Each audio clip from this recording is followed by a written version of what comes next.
Hey chat, we're going to be starting very soon, but in honor of Canada Day yesterday, I've made a couple of videos for you all. I hope you enjoy these videos.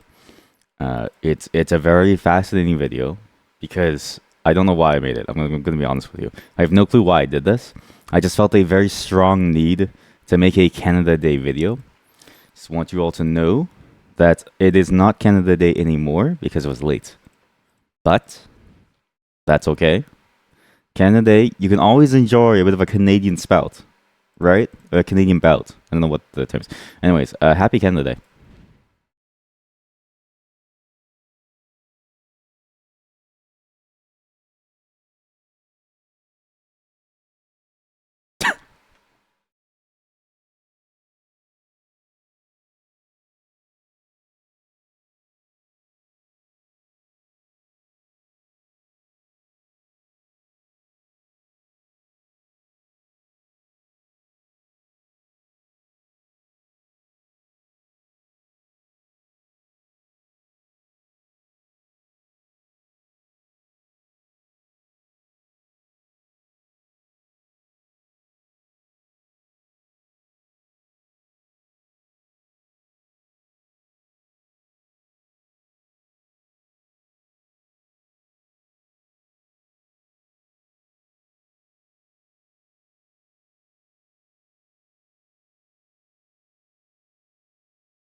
I love the abrupt cut in. However, just like in real Canada, because Canada is a real place, when you're in school, when you had to sing the national anthem every morning, I'm not even kidding you. I think for a long period of time, you had to sing, like, or not sing, but you had to like stand up for the national anthem. They would always play it in English and in French. So I'm also going to play the French version. Now I realized as soon as I woke up that I was like, I should have translated like text in like French, but oh well. So it's basically the same version, just in French.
Oh god, the ad break is coming up. Oh god, the one that's like at the beginning of every stream. Oh god, I have no excuses. This may cut into. Oh no.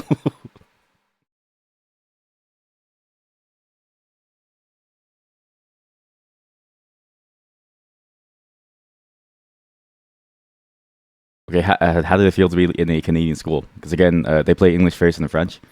I don't remember if it's like Bon Fret, Jour du Canada, or if it's like Joyeux Jour du Canada. I can't remember which one it was, but yeah, Happy Canada Day. I know it was yesterday, and I know them late, but that's why I was off. I actually didn't realize it was Canada Day until the moment that Canada Day was here, and I was like, oh shoot. So, but hey, welcome to Canada Day. As well, Pride Month is over, but still happy Pride. Pride Parade is a thing that we do every year in Toronto. It's a lot of fun. It was good. They also live stream it every year, so it's fun. But the live stream every year, it's funny that the live stream gets like more quality, but also like worse sound. It's always funny to me. But now we're going to the ad break. This is the ad break that I can't stop, so I'm gonna talk to these subscribers for a bit. So non-subs, sorry, get abandoned. Hello, subscribers, and hello, chat. Welcome. You may notice that there's a new emote. Well, there should be a new emote soon. It's the '07 with Mitzi. The problem is that I don't know how long it takes for it to. These things take a long time to approve. So there's more emotes that are going to be coming soon. I swear to God, the emotes are actually going to happen. I also realized that subscriber benefit of that video that you guys are going to get, it's too much of a legal landmine for me to do. So I'm gonna do a different one involving something that I can make, that I'm allowed to make, which is always fun. But it means that it's no longer for subscribers only. So eat shit. You know the rules. You know how it's gonna go here when you get into subscribing for this channel. However, doesn't mean the benefits aren't coming for you soon.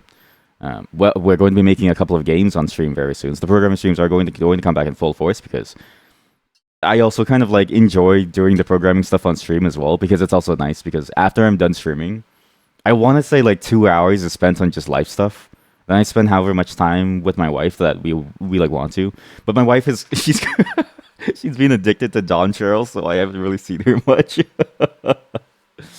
And then so we're gonna do more programming stuff soon.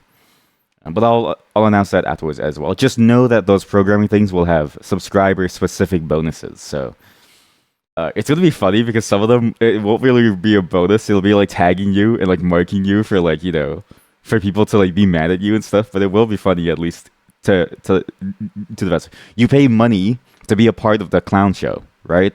It's like paying money to be a part of some like thing. Shitties. I don't know if there's a good emote for that. Wait, 7TV. An emote for this? Again, it's so sad to me that I have to go to 7TV to actually get like emotes. Like, that's so bad. That feels awful to me. And I will always stand by the fact that you don't get enough value for your subscription. Even if I filled out everything, there's like zero value for it. So again, don't even bother paying for it. Again, I can easily make six figures at any moment. I just choose not to at the moment. I'm just a temporarily embarrassed $6-figure dollary due person. But yeah, it's fascinating to me that you get very little benefits on Twitch compared to what, I don't know, you'd think you would be paying for, but you basically get nothing. Other than that, though, subscribers also have some more interesting things coming up for you as well. I'm thinking of not just things that I'm making, but I'm thinking of trying to include you in like other things as well. Things that would be free as well, like available to everyone, but you get like more priority on certain things, or you get special stuff. I was thinking maybe front row seating at like VR chat stuff, but that might be kind of weird. But I don't really know what else to like do. Beyond that, though, yeah, I have no clue. Also, that idea about the financial report, that's not going to happen. So the financial report thing, well, it's going to happen, but the problem is that like I didn't know this, but for me to get the money, right, I need to wait until we get exactly $50. So right now there's like $17 just sitting there in this Twitch account, which is crazy to me, because I don't know why there's a payout minimum. I understand it from like a logistics perspective, where it's like, for every dollar there's going to be like a fraction of it that's like put towards administrative purposes, or even like legal purposes, where you need to do like, if you want to pay someone in like Canada, you actually need to have like a Canadian office. But that's like a whole different thing, and it's way cheaper than $50. And so it's fascinating to me that Amazon can just keep that money and effectively use it. It reminds me a lot of like banks, how they'll keep your money for you, and they'll use your money behind the scenes. And then when you want to do like a lot of withdrawals at one time, like a bank run, the bank has no money for you, which to me, it seems insane to me. It's like, huh? They don't even have money for like a bank run. So like that one bank over in the United States that was funding a lot of venture capitalists. But hey, you know what? The financial report for this month is 0, because they haven't given me the money yet. Not that it really matters, but like, you know what I mean? It's just funny. It's funny to me that like it's just nothing there. Yeah, well, welcome back, non-subs. We're going to be doing some more programming streams this week, as well as next week. We'll be mixing the programming in with other things, so it'll be like, mix of this, mix of that. I don't know what we're playing every day, because like the truth is there's a shit ton of games that have been appearing on my radar that we're just going to jump into as the days come. And so I don't really know, because it depends on my mood on that day of too. Like this morning, I just decided that we're going to be doing Kenshi today. That's right, Kenshi. Because I really wanted to make the Fight Club, and I don't know why. I was like, I really want to make a Fight Club. So we're gonna make a Fight Club because I'm feeling violent today. We're also gonna be checking out some other game that I found as well, which is kind of weird. It came out of nowhere. It was from my Steam like recommendation, my personalized recommendation list. The one where it's like, oh, based on games that you like, you might like these. Problem is that I don't know why, but this list doesn't rotate. This list stays the same the entire time, and it includes a bunch of games that I have because it doesn't know that I'm doing Steam Family Share. So there's no way for me to actually like, you know, get more games if that makes sense. Which is odd, but it means that basically it means that the recommendation system is broken on some level. And it's funny to me that Steam would recommend a recommendation system that's broken. Like I didn't even know about it. Steam recommended the recommendation system to me as like a fun thing to like do. Deny. Cheap chatters. Sorry, there was a bot that said cheap chatters. You know what's funny is that the bots come in, right? And they advertise cheap chatters. But I've been very clear about the fact that I don't give a shit about it. Like, I don't care. Like, I actually don't care if anyone ever shows up to this. So it's funny whenever people, like, whenever bots come for cheap chatters. Because the bots don't even have, like, good, like, ad targeting. Which is a whole thing I've been, like, reading up on. Because I really hate ads.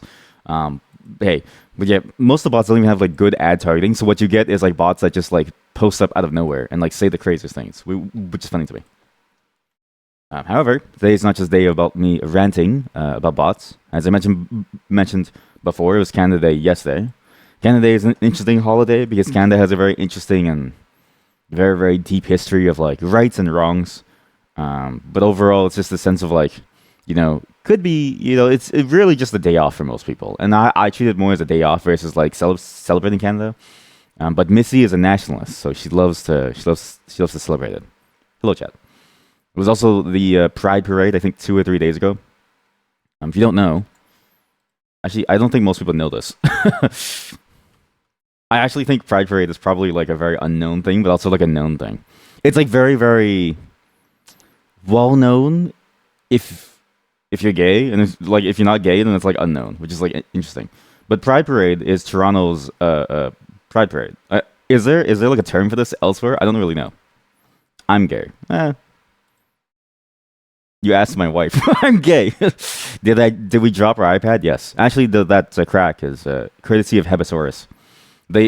So the email, they just emailed me. So at first the image didn't load, and the title of the email was just crack. So I opened it up, and it was an image of like nothing, and the lines were so small. I thought it was gonna, and the image was titled crack.png. There was no message, and I saw this like days after the stream when I showed the iPad. So I was like, did you just send me a photo of like crack? And then I realized, oh, like like the reason why I didn't see it is because it blends in with my dark mode. It's just cracks on like an iPad. Anyways, this is Pride Parade. This was actually very, very fun. I mean, it's fun every year, but it's not just meant to be fun. It's meant to sort of like celebrate what it means to be, LGBTQ plus, and it's meant as a way to sort of bring visibility to their issues as well as to their lives, and as well as to allow you to be free in a space that you should be free everywhere, but this is the one space where it's like it's theirs. You know what I mean? It's a great parade. It's fun. I used to go every year. I haven't gone recently because I've been like afraid because of COVID and stuff. But they do like a live stream every year. So if you never know, I mean, it's too late now. But next year, if you want to, you can check out the live streams on CP24. Canada Pulse 24, CP24, and it's 24 hours. That's why they call it CP24, Canada Pulse 24. It's fascinating.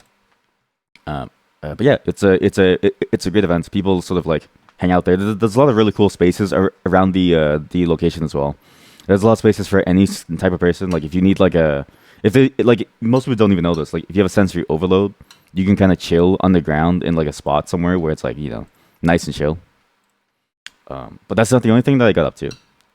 As you may know, I was being very productive. And one of the things that I got up to when I was being very productive was I was cleaning things up. So I'm going to show you my desktop. This is going to be very scary to me. So get rid of this image. Keep that folder there. I don't really care. I'm going to do this. Display capture. Where is it? Display capture.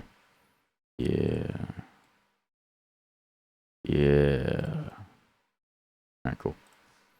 Sorry, that's the background for VT Studio.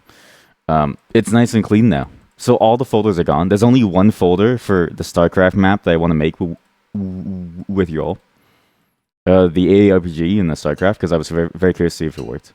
Then there's also this folder that I made, because as I was going through my text files, I found things that I wrote down that I have no clue why I wrote these down. And I want to share it with you all. So I'm going to share it with you all. I opened these for a quick second, and I know what's inside. But I just want you to look at the file names. Foot phrase. Foot Lovers National Anthem. Penis Pump. I still don't know what the hell this one is. I looked at this. I googled this so much. I don't know why I wrote this. Shit Pants Skit Wizard.txt. So the way I do things is, why is the background gray? Because I don't know. There's something about like the actually no, I know why. Because I set my background to like gray. Black is the supreme background color. Yeah, if you want your eyes like burning, sure, maybe chat. Chat, light mode is sometimes good mode. Light mode is sometimes nice. Okay, you can't just have like dark mode forever. Also, the Twitch alerts are back now. So if you do want to spend your points on the one Twitch alert, you can. Just know that it's not gonna it's gonna be a waste of your points.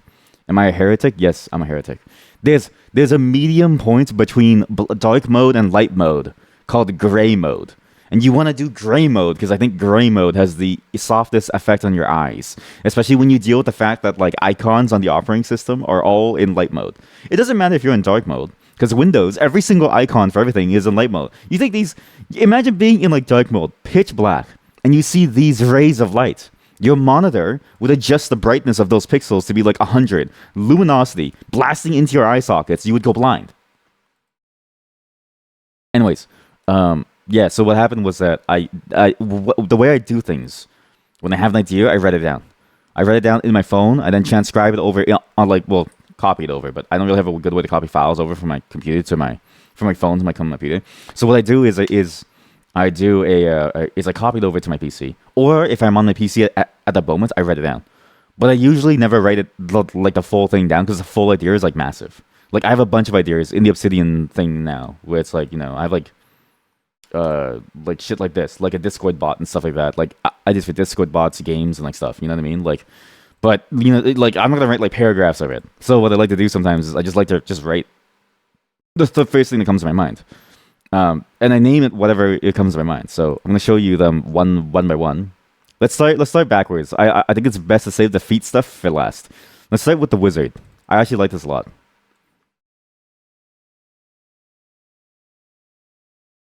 Every good wizard has their orbs and wand. I don't remember why I wrote this down. I just remember that the phrase is funny, and I know why it's funny. Because every wizard has 2 orbs and their wand. You know what I mean? Every good wizard has their orbs and like wand. I think I was going to use this line at some point for a stupid parody of like the potion seller video. But I don't know why I had this. You also have the shit pants kids. I don't even know what this is. I don't know what this is. I don't know why I wrote this down. This was in like a half. This was probably in like a half asleep stupor. I have no clue. Shit pants skit. Starts off with me in the therapy room trying to go over a traumatic memory that happened when I was 8 when I shit my pants. Oh my god. Therapist shows me a pair of diapers and I freak out. Orbs and wands. OLO. OLO. Orbs and wands. Oh my god. That's gonna be a new emote. Wait, I need to write this down. Emotes. OLO emote. Based around the every good wizard has their orbs and wands. Do you think Twitch is gonna deny that one? I don't know. So yeah, the skit. I don't know why I wrote the skit down. Therapist shows me a pair of diapers and I freak out. I don't know why I wrote this. I don't know what I was on. I don't know. Slowly transition into it being a satire. Now parents often ignore the reality of the feelings of the children. Even the idea itself is a bit stupid. And you know what's crazy is that this is actually like a decent transition into like what this is. No, I remember what this is now. I remember because I was reading. Oh my god, I remember now. I was reading this thing. Oh my god. I have the link. It's something. It's a post on a website that's about the missing reasons. Oh my god, yes. The missing reasons. I remember. Please, website, please load, please. I need you to load so that people know that I'm not insane. This website on Ascendai. Okay, well, the iPads. Well, basically, it's a piece of writing on the idea of like estranged parents and estranged children, and sort of or getting the parents to realize that like no, the missing reasons. You know what the reasons are. You just willfully ignore it because you think it's not that important, but your child is telling you that it's important. And this final quote is like what I really thought about. Of course, you know why you were cut off. According to you, your daughter stood in front of you, well, and told you why. I presume she used words you understand in a language you both speak. Thus, you do know. And I really love this entire quote because it's very, very accurate to how most people treat their kids. And I've been thinking about kids a lot. Not in that way, but like, as you know, I have many nieces and like nephews. Sometimes life is not very easy for them. I feel very bad for them. And I always sort of wonder in my head, like, why people have kids when they don't want to, like, try their best for them. Like, basically, you spawned this person into reality. You have to take care of them, right? It's why I take such good care of you in Kenshi chat. We've never died once in the Kenshi, actually. We've never even gotten into a single bit of trouble. But I find it so fascinating because it's like, you would think people would know that, and you would think people would be aware of that, and you would think that people would try to be kind to their children, right? And it was very, very, I think, prevalent on my mind too, because it was Pride Month, especially when I wrote this. Because so many of my friends who come out as like, gay, they get abandoned by the families, right? It's very, very stupid. And, we've sort of formed our own sort of like niche group of like, our own like self-made family. But still, it's you realize the stupidity of it all. My nieces and nephews don't have problems that are on that level in terms of like being abandoned, but I definitely see points where it's like I see my brothers and my sisters sort of saying things like, "Oh, I don't know why my kid does this. They're still stupid," or I don't know why they're doing this to me. It's like my brother in Christ, or they go like, "I can't believe they aren't doing more for me," and it's like, dude, like you gave birth to them, like you wanted them. Like, clearly you wanted them enough to bring them in here. You gotta take care of them, too. So this is why the video was here. I just don't know why it's prefaced. It's prefixed with shit pants skit. Starts off, therapist shows me a pair of diapers and I freak out. I don't know why I had this. The key is to have it just be barely strange enough. 8 years old, too old for a diaper, so despite being humorous, you can dissect it to realize that people ignoring feelings for their feelings kind of sucks. Reference? Okay, well, now I remember what. It's this one. I'm gonna save this actually. That's actually good. This is no longer what the fuck was I smoking. This is now an actual good thing. So the wizard's done. Penis pump. I don't know what this is. I need to crowdsource all of you. Do any of you remember in any of my videos when did I ever talk about a Lee Si-ming penis pump? Chat. Lee Si-ming isn't real. Lee Si-ming penis pump isn't real either. When did I talk about a Lee Si-ming penis pump? There's somewhere in one of my streams I talked about the Lee Si-ming penis pump, and I don't know what this means. I know it must be funny as heck though, because I only write down the funniest things, right? But it's somewhere. I don't know where the source of this statement is, but I know it's going to be hilarious on some level. No. Okay, well, eventually someone's going to go through my old VODs and like find it for us. Then you have the Foot Lovers National Anthem. Pump up the beat. I like feet. I'm going to keep them smelling. Pump up the beat. I like feet. Foot Lovers National Anthem. I'm going to update Nightbot. I'm gonna update the foot command. Pump up the beat. I like feet. Pump up the beat. The beat. I like feet. Oh man, let's try the foot command now. Pump up the beat. I like feet. Look, this is a banger. You can't deny how good this is, okay? Then you have foot phrase. I don't know why I wrote phrase like this. It's supposed to be like PHRASE. So Don't sully your sultry souls, my silly little slut.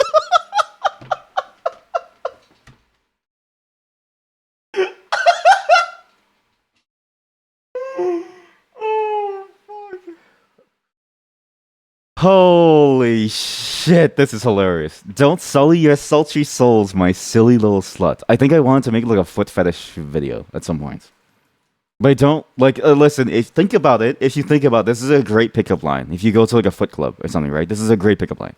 Don't sully your sultry souls, my silly little slut. I also really like the fact that it's that sound. It's that sound over and like over.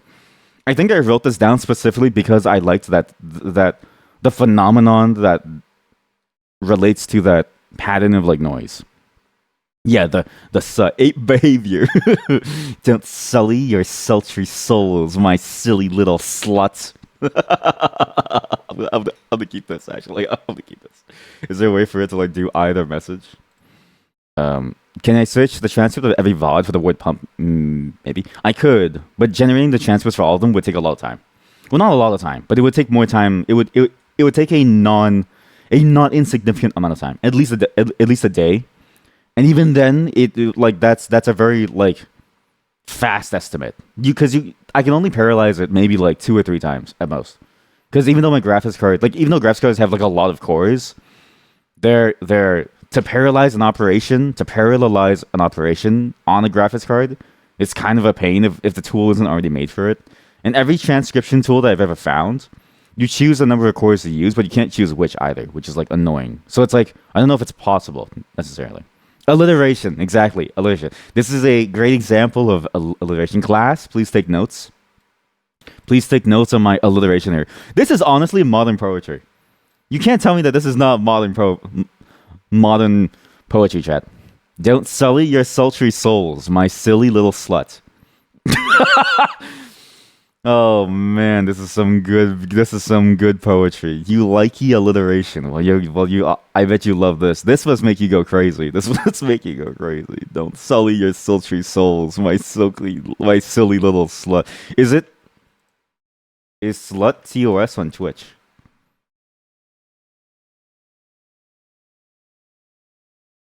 I'm not saying this to harass someone. I'm saying this as like somebody who's like trying to like, talk to their beloved. I call my wife a slut, but that's because like you know what I mean. Like you know what I mean. Like we're going together, right?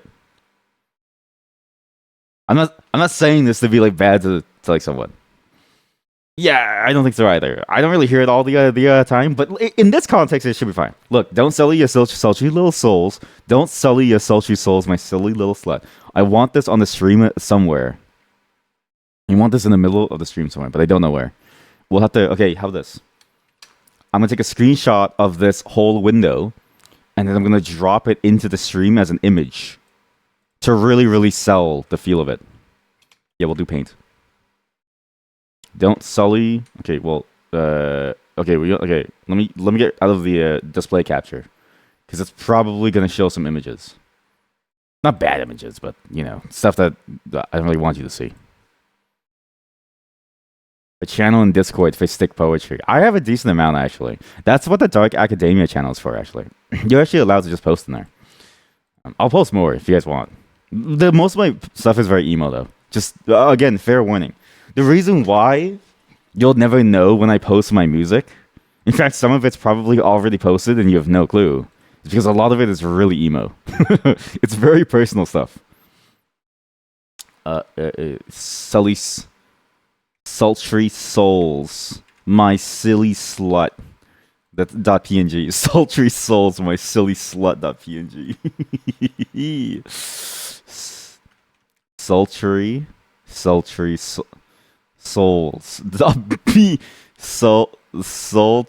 souls. Stoles. I goddamn it. Sultry stoles. Oh well. .png. I can't type. Sultry souls, my silly slut. Just drop that. We'll drop it down here somewhere. Nice. Don't sully your sultry souls, my silly little slut. I'll drop it onto the iPad. Right? There we go. that's a great look. But yeah, I just wanted to show you all of that because I thought it was funny. I wanted to show you because again, like there were 500 or more files. Like I actually did like the because you know how you can like highlight every file. It tells you how many files. There was at least like 500. So I went through, cleaned them all up. It's all in my Obsidian vault now, which is nice. Now I have a single source of truth in like Markdown files, which are very easy to convert to anywhere else, and they're very very nice to have. And it's nice too because now I have all of my ideas in one place, and they won't disappear now, which is great. There's more actually in Stickspace somewhere. I don't know where, but on Stickspace somewhere. There's like a documentation like section which isn't actually ready. But yeah, it's good. However, today is also not just doing that. I have more things to show you today because it's actually been a while since I streamed. Well, it's only been 2 like days. I showed this video last time because I thought it was an amazing video. It's a video by a creator called Akumo Demo VR. Okay, I posted inside the Discord channel. I don't know how many of you watched it because I have a feeling most of you don't care about VR stuff, but you're wrong, and you're wrong, and you should absolutely look at this because this is probably one of the best. They're probably one of the best VR creators. Oh shit. That I've seen in a very very long time, if ever. Like they understand intimately what makes VR so interesting when you think about how to. Fuck, what's his name? Give me a second. When you think about how it's actually meant to be used and how fascinating the first points the dynamic first person point of view is. If I can find it. There we go. Be warned, it might be loud.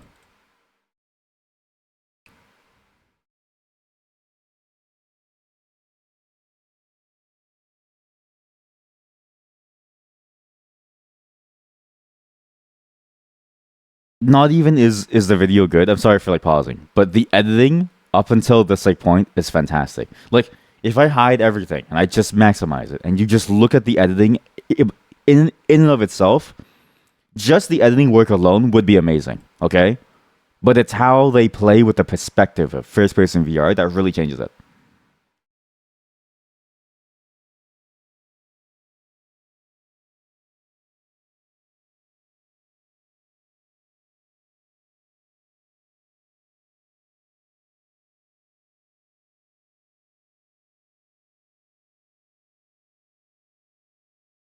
You can't play like that. There's no way.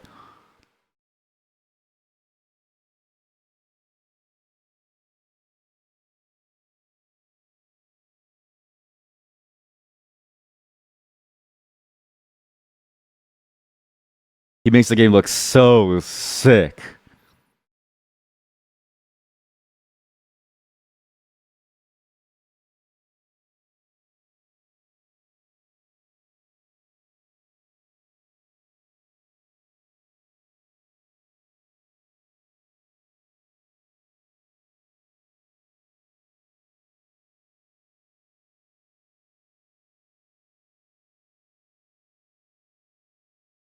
The choreography is like insanely good, especially this. This part is insane.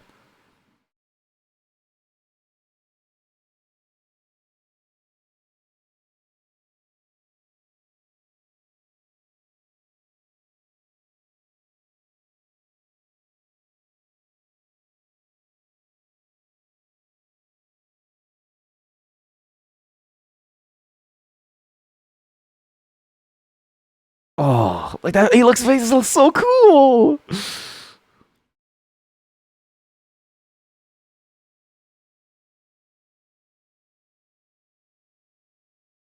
I will admit the flamethrower looked a bit funny, but this isn't just blatant sorcery. He does like everything. It's actually insane.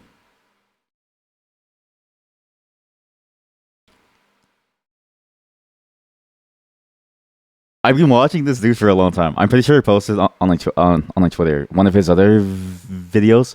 There was a video somewhere on his like channel where he like did like a full on, almost like they were like soldiers fighting demons or like something. But basically, he does all of his videos within blatant sorcery.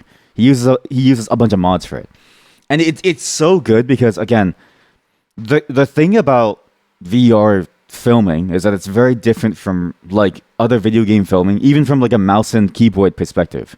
There's a lot more dynamism that you can have in your movements, and you can actually tell in a video. There's moments of it too, like when he does the like slide. Okay, I'm gonna mute the video, but when he does the slide under the golem here, and when he does this, both his feet are in the air. This is not a real move, like in the game.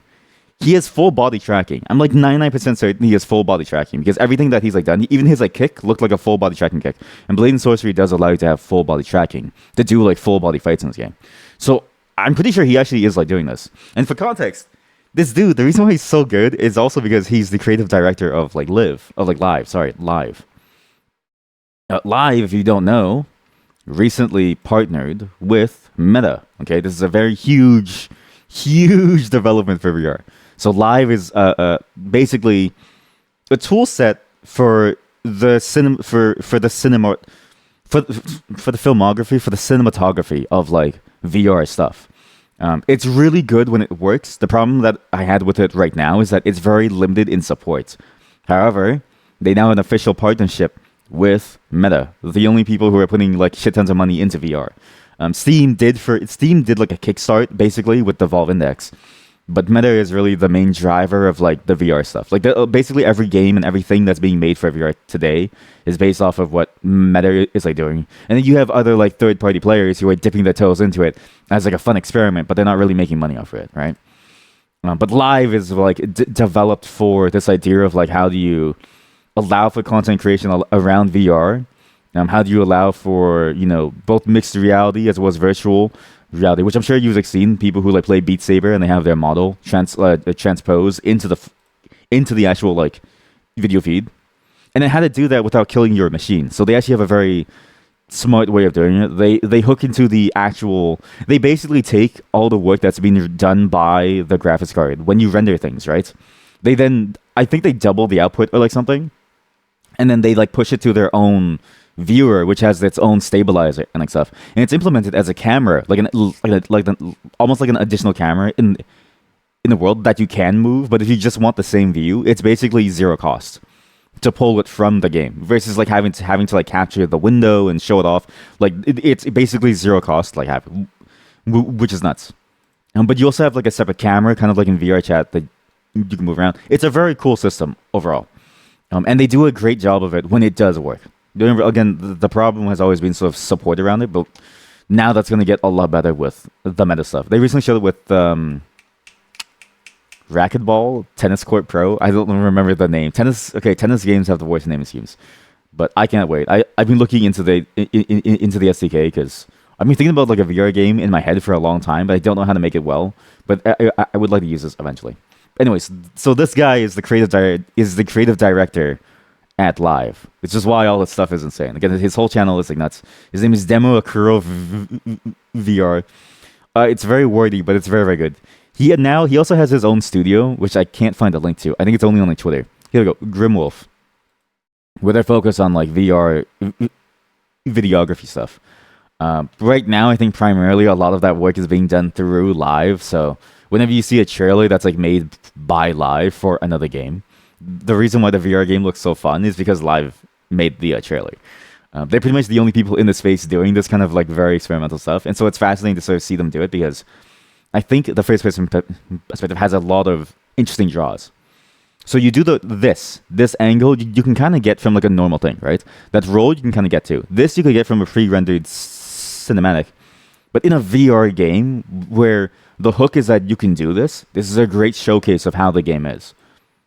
And this takes a lot of effort because you actually have to like know how to play the game. This especially can be very disorienting if you don't know what you're really doing, right? It's a very, very great look at it. The wall climbing, I'm going to say it, the wall climbing is absolutely unrealistic because we tried the wall climb, it didn't work. But when you do it for like cinematography purposes, it looks very, very cool. But yeah, it's really good. And then the fight choreography. The one thing that I find very interesting about first-person VR is that you can do the fight choreography in a way that really demonstrates that you, as the player, might be able to do it if you weren't a neckbeard sitting on your computer, right? And also if you were playing the game in like slow-mo, because the truth of the matter is everyone who like films Blade and like sorcery stuff uses the slow-mo mode in order to capture everything, and then in post they speed it up by 2 times because the way that the game implements slow-mo is like perfect. It actually pitch shifts like the entire game down as you expect for the speed change. So when you need to like pitch shift it upwards to go back into like a normal speed, you'll also get normal sound if you modify the sound wave by the exact same speed, always. But this is how this mostly stuff. This is how most of the stuff is like filmed. Even knowing that though, it's pretty damn good for what you see for like a VR like trailer, and it really shows like the possibilities that you have with the space being in like a first person view. To me, at least, I find the first person view to be a very interesting point of view. I've always said this before. I find first person games to be a very fascinating point of view to use because you get so much more into the character. And in VR, like you are the character, so you feel it in a sense, except for like a handful of games. But for the most part, you are the character in a sense. And so to see somebody trying to like take that perspective and really try to figure out like fun, interesting ways to film with it, it's fascinating. Obviously, it's not easy, and obviously it'll always end up feeling like kind of like a shaky cam video. But I imagine even that will eventually get better over time once people figure out how to be more creative with it. This feels it's very like it's a very experimental sort of space. Because even if you think of like traditional films, right? Like a traditional film that's based on like a shaky cam, like the this one, like the Blair Witch Project. Okay, um, in the Blair Witch Project, despite it being a shaky cam film footage thing, the characters are always shown in like a third person view, kind of like this. Always, they're always shown in like a third person view where they're kind of just like out there, and the camera follows them as they do their acting in a third person space. Um, you don't ever really get a point where the person like behind the camera is like doing a lot of the acting, if that makes sense. I think the last one that really, really tried to take it to a much further level was The Last Exorcist. I want to say The Last Exorcism, like the first one, when or that horror movie where like they want to exorcise their like daughter, and so they bring a priest and stuff, and the priest is like they like know that they're a scam, and then you see everything from the perspective of the camera slash the camera person, and by the end of it, the camera person like the priest realizes that no, his like faith is real, so he like tries to like stop him. But yeah, it I think that was the movie. But in that movie, that was probably the best showcase of like what you could do with a first person view in like filming, where you could really, really ramp up that level of immersion and like tension. But there wasn't much movement. There wasn't much choreography from the first person view. In contrast, what you see here is like choreography up the wazoo, especially these fight scenes. So I think it was this one. You see, and very clear camera work too. This is the thing too, is that you have to realize they have to turn their head to look at the thing in order to make it look good. Like there's a lot of fundamental small little skills that you have to do this very differently because you're the one in the headset, and so therefore your view is the camera view. So they have to like twist their head really quickly to be able to look at the thing to do this to make it look interesting. Like there's a whole bunch of things that like have to happen that I think works out very, very well for the first person view. Obviously, again though, it's still very experimental, right? It there's going to be a limit, and we just don't know what the limit is yet. But when we do know, we're going to end up in I feel like a renaissance of like interesting perspective content, especially when it comes to VR stuff. Because honestly, VR stuff, chat. Have you seen my VR like playthrough of this game? It's absolutely awful. Let's see. Let's go here. This is actually the first time I see my what the fuck? There's 400 views. I don't check statistics. I'm always surprised when there's like views on stuff. I'm always actually genuinely surprised when there's views on stuff. I wasn't. I mean, I kind of knew that the Chinese dating sim would have views. There's a new one, by the way. There's a new other type of this game that's coming soon, and as soon as it's out, we are absolutely playing it. Maybe the short is a better way of showing it. What is it? The shorts are not doing super well, but it's kind of hard to make it work. But look at my attempt at making this work. To be fair, it's a vertical format, but even then, I think I recognize that it's just very hard to make it work. I still hold by that statement.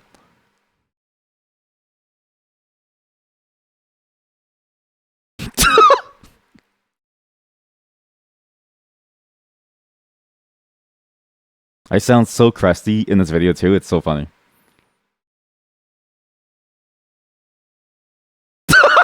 I still laugh at that part. There's something funny about somebody walking up to you, you smack them out of the way with a book.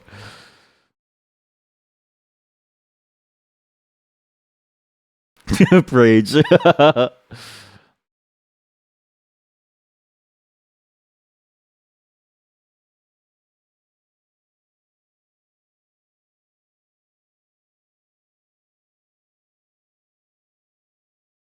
This poor dude, by the way, at the end.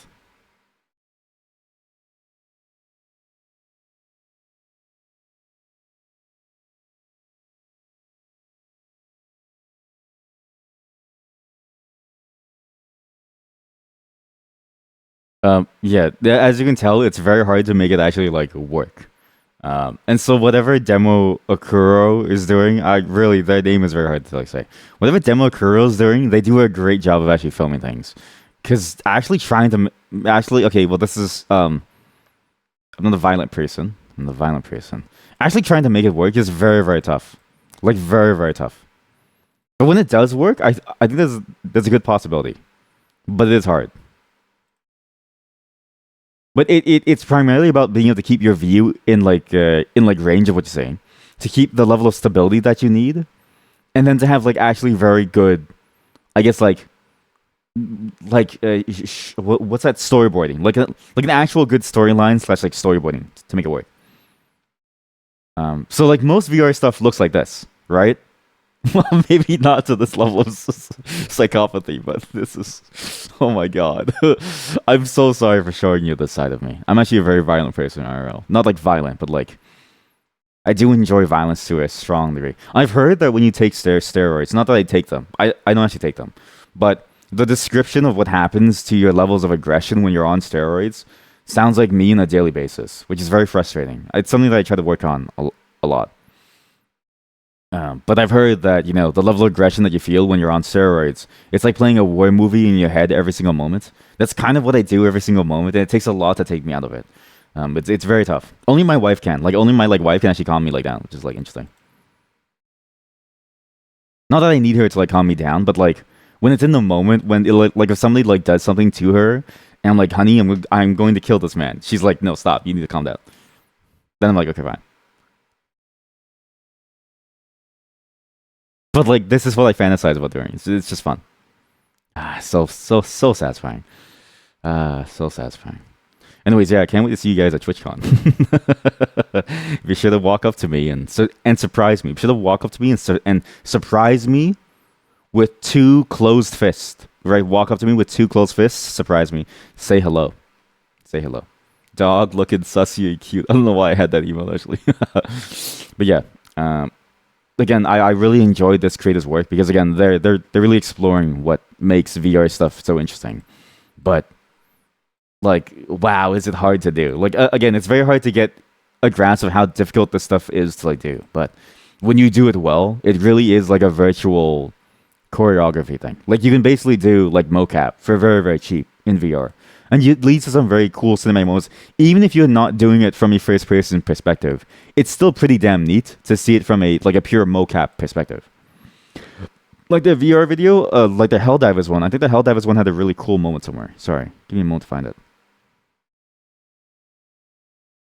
Shit, I wish I could find it. Here we go.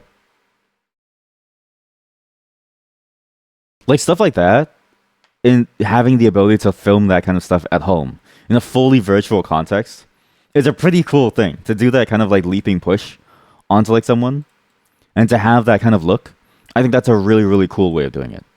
And I can't wait to see how much further the space goes. And so I'm very ecstatic that Live got the meta partnership, and that B, this person is the creative director at like Live. Like you can't ask for a better duo. I think you can't ask for a better duo.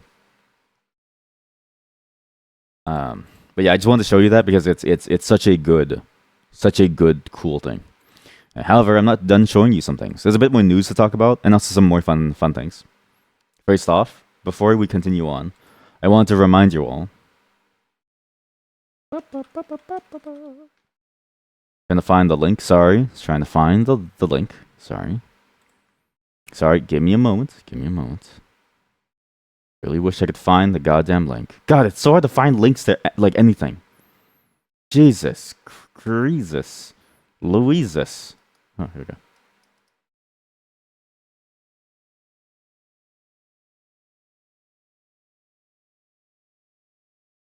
Coraline. It's coming back in 3D in August and remastered. Again, I posted this inside the Discord, but I think it's important to call this out. This looks amazing. So basically, the Coraline movie was apparently filmed originally for 3D glasses, which if you ever seen it, it kind of makes sense when you think about it, because that movie used so much of its space and its capacity to do so many different things. The thing is, though, is that not only was it made for 3D, what it meant was that you actually saw a bunch of details that weren't usually there in the actual box DVD slash Blu-ray cuts of it. So the versions that we see on Netflix and like stuff, it's not the full version of the movie. There's a lot of details that are actually off screen because 3D glasses would have showed it being in a more 3D space. And so you actually don't get to see a lot of what the film does, and a lot of the depth effects are kind of like neutered. Like, you know, the spider scene where the what's her name? What's the spider lady? When the spider lady jumps down to try to grab Coraline inside of her like web, and the whole web shakes. In 3D, I've heard that scene is markedly more terrifying because of the way that everything shakes. It makes you feel like genuinely like holy shit, like you're trapped in a cage. Whereas on like a TV and stuff, it doesn't look the same. So this movie was designed for 3D, and like every single element of it actually was corrected for that 3D lens. So if you want to go watch Coraline in its best form, it's apparently one of the only ways to like do so. Canada, you've only got like 3 shots in like Toronto, and that's it. After that, it's like British Columbia, and then I think the Thunder Bay, and then they fuck off because I don't know why. I don't know why. I'm sure there are movie theaters in Nunavut or something. I just don't know why they never show these. They never do these limited runs elsewhere, which is sad because these movies I think would be nice for people to like see. So, but yeah, it's a very interesting look into it. So if you can go to see it, try your best to, because again, it's going to be very interesting to sort of see, because again, I'm really curious to see how well those details show up. I've only had secondhand accounts that when it first had its like run in like 3D, people said it was probably one of the better, if not one of the best 3D movies at that time. And so I wonder if it still holds, considering that it's now being remastered as well. I also found some more interesting stuff here. You know, Google has an arts and culture page. I had no clue about this.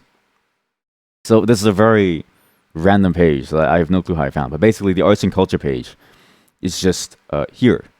It's just a hidden page that you can't even find on Google.com. Like, you can't even, like, do you see this drop down here that tells you all of that stuff? You can't find this. You'd have to go to more from Google. Then you have to go all the way down. And even then, it's like, okay, all you get is like career stuff and products, and then this massive list of things that are going to die soon. And even then, you have to like make sure that you keep an eye out for it because it's right here. And they just don't ever advertise this. But there's actually like sometimes fun little things on here. Like you get to see different arts and culture stuff from around the world. Apparently there's like games too. I actually wanted to try this with you all, just very quickly, just to see what this is. Haiku Imagined. Okay, sorry for the bright mode. This is just the way it's going to be, okay? We're going to do some live haiku, some live poetry. Great poems are timeless. We want to illustrate these classic and modern haiku poems with the latest technological innovations in a way that preserves and extends our artistry. The visual assets include the letter shapes and icons. The music clips in the video were created using Google AI generation research. Oh. The interface was constructed with 3JS. Yes. Best experience with sound on. Sure.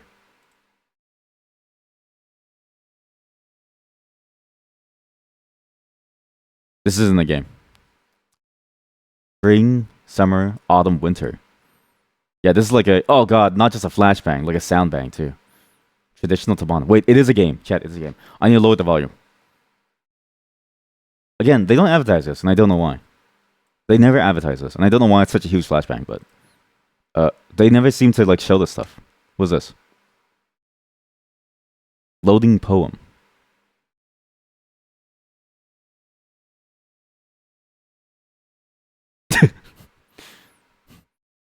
The dream magenta's faded, but the iris keeps its colors yet. Now, I think irrespective of your thoughts on AI, I don't have very positive thoughts on it, but it's interesting that they made this in the first place to show off, I guess, like what poetry is. It's a very fascinating and very, I think, risky approach to use AI for this stuff, just because it's very unawares, I would want to say. It broke. What?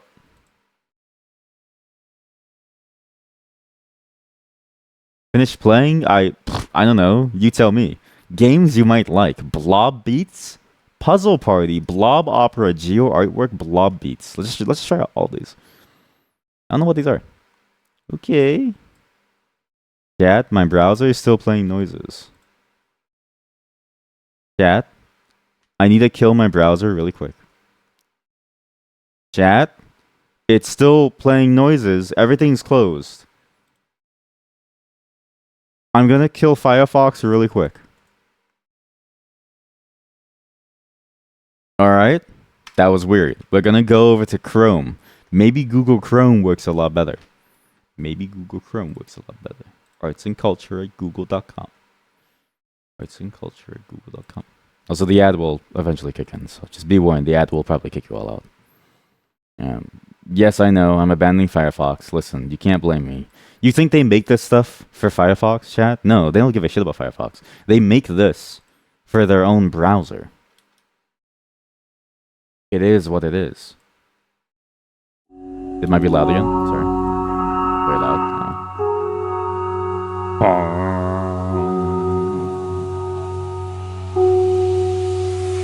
I'm curious to see how this is meant to run. Oh god. How could I kill the fox? It was meant to be. They had to go. You know what's funny? It runs worse on Google Chrome. I see it stutter. Like it doesn't crash anymore, but I see it stutter significantly more.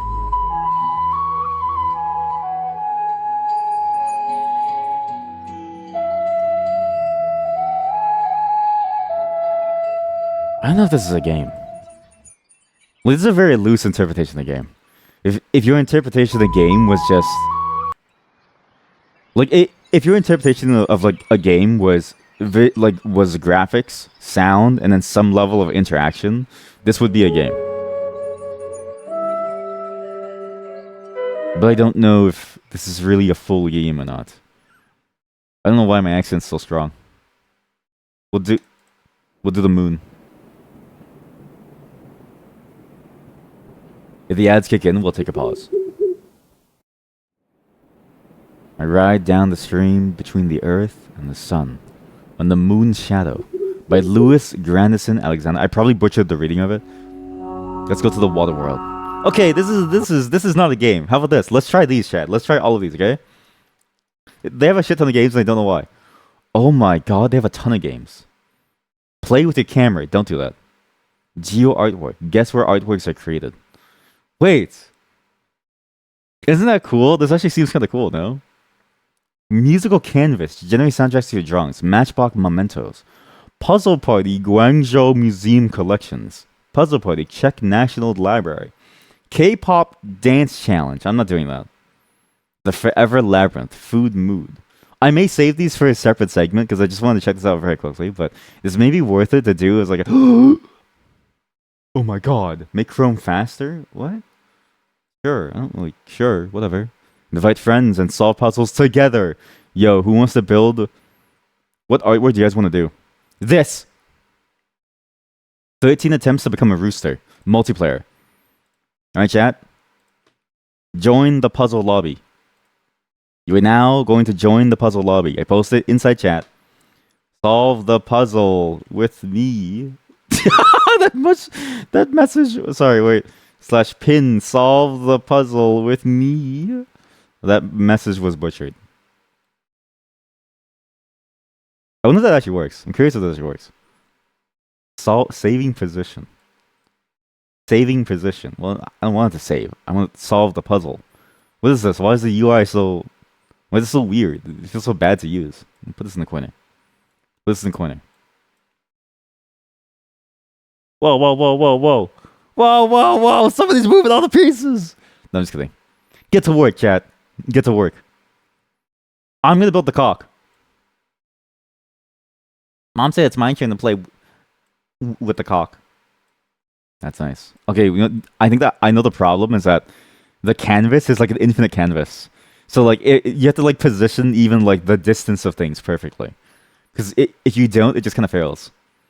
It's a very awkward problem to have. I think his legs are broken though. Because now I think I ruined it for us. Because now the chicken man is too close to the top, and I'm sorry. No, you know what? I don't have to be sorry.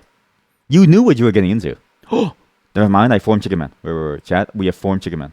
How did you move the entire piece? Whoever did that, that was with control. Look at you reading in the instructions. Oh well, look at that. Uh, you guys find his shoulder? Oh, I found the shoulder. Holy shit! Chat, we actually might be able to. Oh, I found his elbow. Oh my god, chat, we're going to solve this. Oh, we actually did it! Oh my god, how long did that take? That took a very short amount of time. That's actually kind of cool. I do enjoy that a lot. Huh. Okay, some of these are actually really fun. We actually might save this for a longer segment then, because that's actually kind of cool. So puzzle party's cool. What is this? Grow Your Own ML Machine Learning Powered Opera Song by David Lee with Google Arts and Culture. I think control and reprogram your MIDI devices. Sure. Drag the same bass.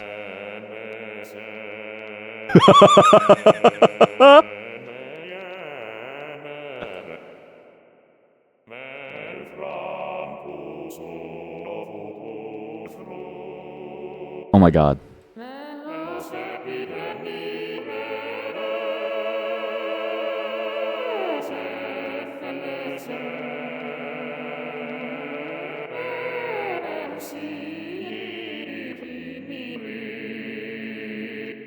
Wow. It's like those creatures form the what?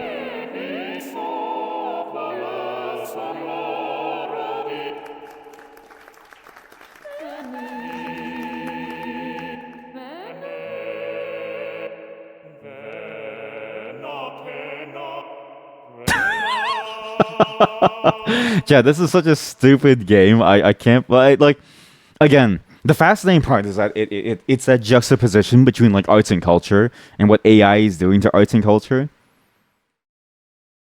And like it would have been fun. It would have been like actually interesting if it wasn't being used to demolish the people who like make arts and culture and just like and just make a caricature of it. It it would have been fun if it was just kept as a toy like this. I love the way that he like drags forward. From the Flushed Away, they also sang. Wait, really? Maybe this is the same thing then. Maybe they made Flushed Away. We should do like microtones.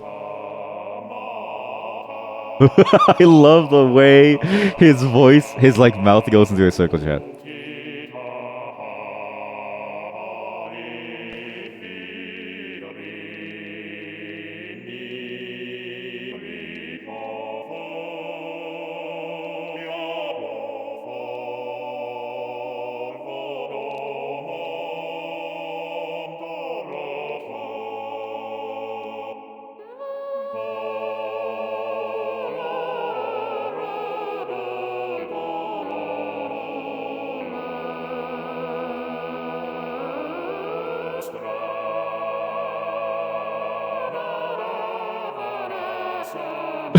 This is actually, yeah, this is genuinely insane. I don't know why it's so fun to drag them around.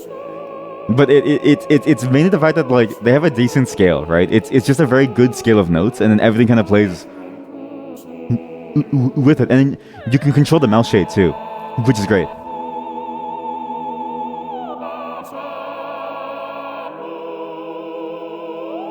And then they react kind of how you would want them to, which is weird.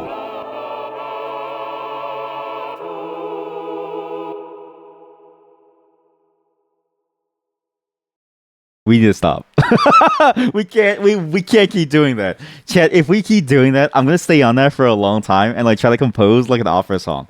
And the problem is that like I used to like doing that as part of like drama class. So we're not gonna do that. We're not gonna compose classical and drama songs. I'm gonna look up Flushed Away though, because I'm curious what is Flushed Away. Oh my god, it's this movie. I forgot about this movie. You unlocked a memory in my mind that I didn't want to have. And I hate that you did that to me. Now the ads are starting soon, which means goodbye non-subs. But it's fine because we're gonna continue some of these because we're just gonna try these out as like subs only. So enjoy. Let's try and guess where the artwork's from. You have to be logged in to save your scores and progress. Where was it made? I don't know. Where was this made? I don't know. It's a door. Where do I think it was made? I don't know. What do you mean? Move this pin to guess. I know nothing about the world. I know nothing about society. I know nothing about the things that surround us. Nothing about the world that exists around us. I would have said Atlantis or something. We're gonna do one guess, and one guess only. Puerto Rico. We're gonna go to Puerto Rico. Where's Puerto Rico? I lost Puerto Rico. Oh, I lost Puerto Rico. Oh, that's just like how America treats Puerto Rico. It doesn't exist to them. You know Puerto Rico is American? I had no clue. You know what? Oh, maybe it's no, it's not a Canadian thing. I think it's a Brazilian thing. I don't know why. It's either Roman, but where were the Romans? Where were the Romans? Were they even in the East? No, right? The Romans were like over here. Wait, the Romans had the Greeks, no? What was with the Greeks? Where are the Greeks? If I can find the Greeks, I find Rome. What's that link? You must agree to the terms of services. I'm scared to click that. I'll click it later. Wait, I'll copy paste it. Why does it say download file? Oh my god, you found them. We'll be back after this ad. I'm going back to Firefox. I don't know what you can't convince me otherwise. I think Firefox is the only option that actually works. Because that was actually genuinely awful. If it's 031, I can't believe you actually found them.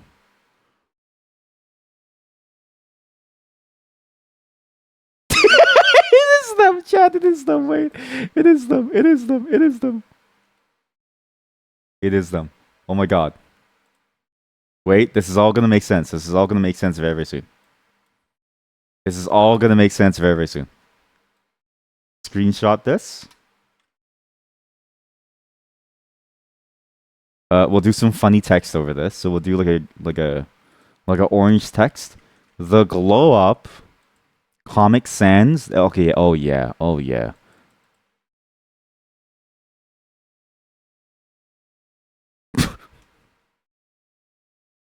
The glow up. And we're gonna grab the image. The glow up. And we're gonna put this in.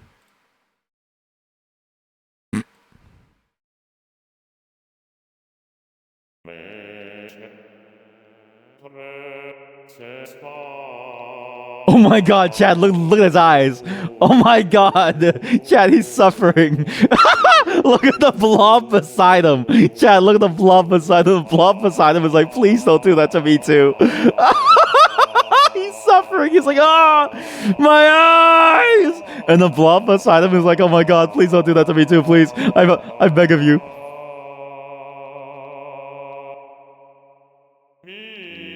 Oh my god, his eyes go even further. Oh my god, oh my god. Oh my god, oh my god.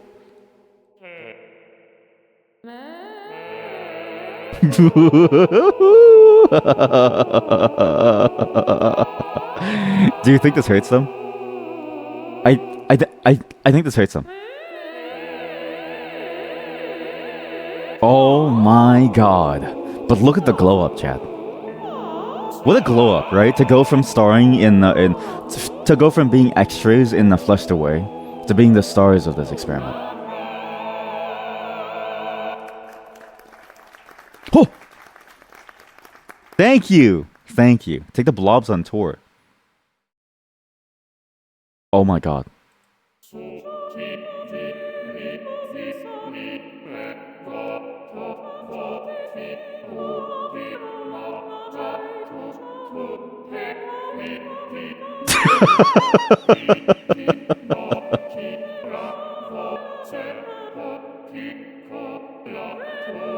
Amazing.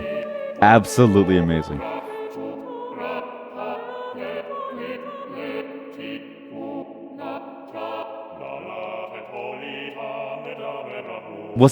How about Paris? Let's go to Paris.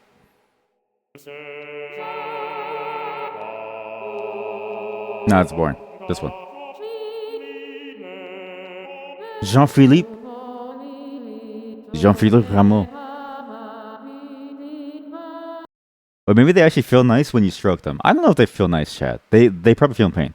Rome is in Italy. Greece is near Turkey, you think. Okay, well, I'm going to trust you, random stranger, and if you're wrong, I'll say it's your problem. I'm going to say it was somewhere here. Guess. Fuck! Okay, well, I had no clue. There's no way that I could... This was made in 1985. What is The Scent of the Serpent? An ancient adventure through Mesoamerica. Yo. Yeah, this is a real full game. No, skip this. What? Whoa, ow. So loud. I want to be Zibelunky. Or Zibelunky, I think. For advanced players, you have 5 lives. Each death, I don't know what I clicked. Sure, sorry, start level, okay? Find 5 objects hidden in the temple. Hello, the sacred resplendent Quetzal at your service. You can call me Quetz. The Quetzalotl? Oh. You've unlocked a new object. Calendar. If this was my educational game, I think I would have enjoyed this more, right? I don't know about you, but like there are educational games that are actually like fun to like play, and there are educational games that are there to like bore you. This is actually a decent educational game. Like if you had to play a game that you had to learn about stuff like what is the Chichen Itza, right? Then you playing this would be more fun than going through a history book. IMO. But also, it's very bare bones for a game. I can't kill the crocodile. Like key number 1 is I can't kill the crocodile. I feel like that's a missed opportunity there. Perhaps not to be so violent, but I think it would be more fun. Like it really is just a maze. Oh, fascinating. Blob beats. What's this? Classical music, arcade style. Chat, there's a different blob beat. Oh, you want to do Fur Elise in honor of Until Then, which I may never finish. Play. What? After my death, an interpretation of my 9th Symphony would inspire Gustav Klimt to create his famous 112-foot long frieze painting. What? Gustav Klimt frieze painting. Holy shit, this thing is massive. It like surrounds the entire thing hard. What is it? SDFG? I'm sorry.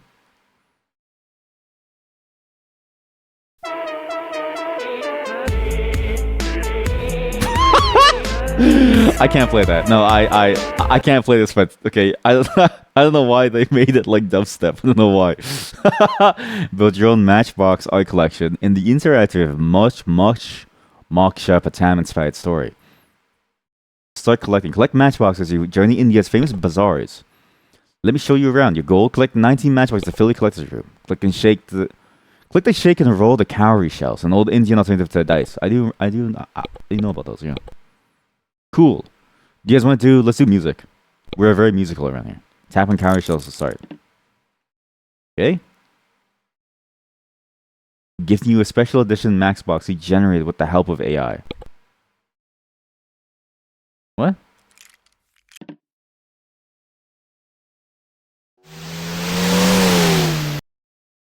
I love having my ears get blown out.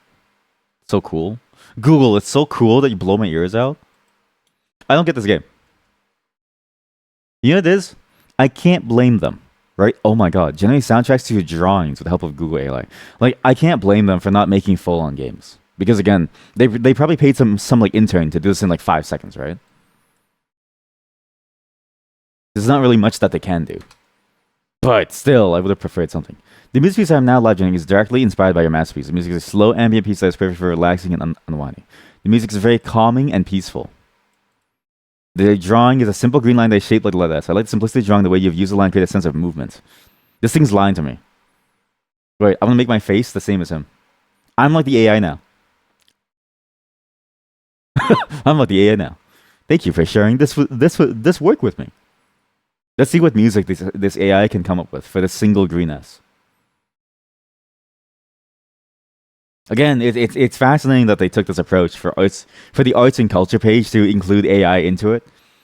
When the general discourse of today is definitely not in favor of AI when it comes to arts and like culture. It's a very fascinating. It's a very short-sighted approach actually.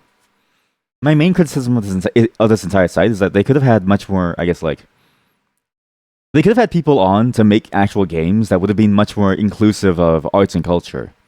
But instead, what you have is this. Like, think of I don't know, think of like any DDR game, or like Osu, or Crypto the Necrodancer. You know what I mean? Like games like that, or like O2 Jam, where you can actually have a dynamic music system, like something, or even like art games. I'm surprised that the art games are so basic. Like nobody would have thought to make like some way of like having fun with it. I don't know. It feels more like ways of just using AI. By the way, the AI broke. Puzzle party, forever labyrinth. Bugging on field quest through time and space. These halls hold a secret. Save your progress, please log in. No, good. Welcome to the Forever Labyrinth. This is a full-length adventure playable in short bursts. You expect to reach an ending within an hour, but the game will take many hours to play. Ooh. Many hours, you say? I need to reduce motion. Wait a minute. This reminds me of The Room. This reminds me of the game The Room. We're gonna save this. We need to save some of these, chat. I think we're gonna save most of these because I think if we do them now, we won't have enough time to appreciate them because today is not a day for doing these. So let me save these for later, okay? This one especially looks interesting. I don't think it uses AI either, which is nice. Food mood. Get inspiration for your next meal and create new recipes mixing influences from two cuisines generated with the help of AI. I'm gonna try this. I'm gonna make something stupid.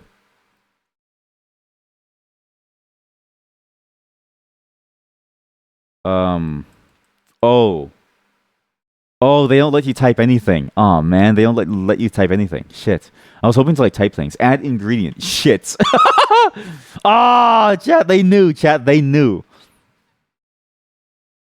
I was trying to make this do like a shit soup or something. Journey of Spanish words. Well, that was a cool site. Again, it's fascinating that they have that site. It's very hidden. Again, Google has a bunch of things that they make that are very, very hidden. And I always find it funny because like the Google graveyard is a thing. And when they don't like show these things off, these things will eventually die naturally, right? But I can see why they kind of hide it because again, the intersection of like arts and AI is not really mixing well at the moment for obvious reasons. And I'm very, very surprised that they had the goal to do so, knowing that that's probably not the best intention. So sad to see. Sad to see. But that was fun. We found at least one game on there that I think I want to try next time because I'm very curious about it. But we don't have enough time today to go through it because there's more stuff that I want to show you all that I got into while I was gone. Okay, I know this is crazy. There's a lot to show you, but just know that when I'm gone for 2 days, I have a lot of time to catch up on like things, so I find cool things like this. Eastgate Books. I don't know how to explain this. This is an HTML book.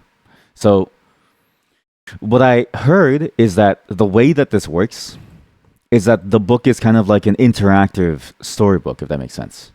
And there's a lot of different tools to make this work. So I've been wanting to try this book out first, but there's a bit of an excerpt, I think, somewhere that we can actually check out. Or if not, but basically, I want to show this to you all because I find the way that it works very interesting. Basically, it's a bit like the earliest visual novels. I actually found this out. This was made in like 1990 or 1980 something. The idea of it is that because it's a hypertext story, it runs within your browser. It's just a web page. And you can click on different choices to go to different places. And I was like, wait a minute, that sounds very familiar. Basically, all of this, it's eastgate.com. You can add the source base or not, but the idea behind it is that this is all sort of based around this idea of choice, based around this idea of having like a story that makes best use of the document structure of an HTML file. And then also like allowing you to navigate through them in a way similar to like the old choose your adventure books or even like the visual novels of today. HTML is a real programming language. I'm going to time you out for that. I'm just kidding. Oh, HTML is a real programming language. You can make anything with it. I can make things appear on screen. No, you motherfucker! The real programmers programmed the engine to show your stupid HTML site. The real programmers did all the work to help you. I'm just kidding. But yeah, it's a very fascinating sort of take on like a storytelling perspective because I always wondered why this wasn't done actually. Because I was looking into like HTML stuff and I was like, you know, like webcomics, right? Like Least I Could Do or LFG or I mean, even Homestuck. Or I don't know. There's a couple of really cool webcomics that I remember seeing that I don't remember the names of, where you could click on sections of it and it would take you to like different places. And I'm like, why don't we do that more, right? To be fair, I guess it moved on from that into visual novels, and it's like, why do a webcomic when the money in visual novels is so much more, right? I mean, even Least I Could Do and LFG are very, very niche comic spaces that I'm surprised even have like viewers. I mean, even Oglaf, like OGLEF, don't Google that; it's not safe for work. I'm surprised that even that has like, you know, viewers that still read it. And yet, you know, it's still alive, but those are the only three that I know that actually make money. So knowing that, it makes sense why, but I still find it interesting that there's a whole tool set built around that to make a book that's interactive within a web page. However, because of that too, I'm actually very curious how well it works because it also depends on how good the storytelling is, right? Because you can't just do that. Like it's you need to actually make a good story to make this work. So I'm very curious how this like works. I mean to buy these books to see what's up because I'd be very curious to see how this all goes. But so far, there's only like 2 or 3 books, and like one of the books was made by the person who makes all these tools, which is Michael Joyce. Afternoon, a story.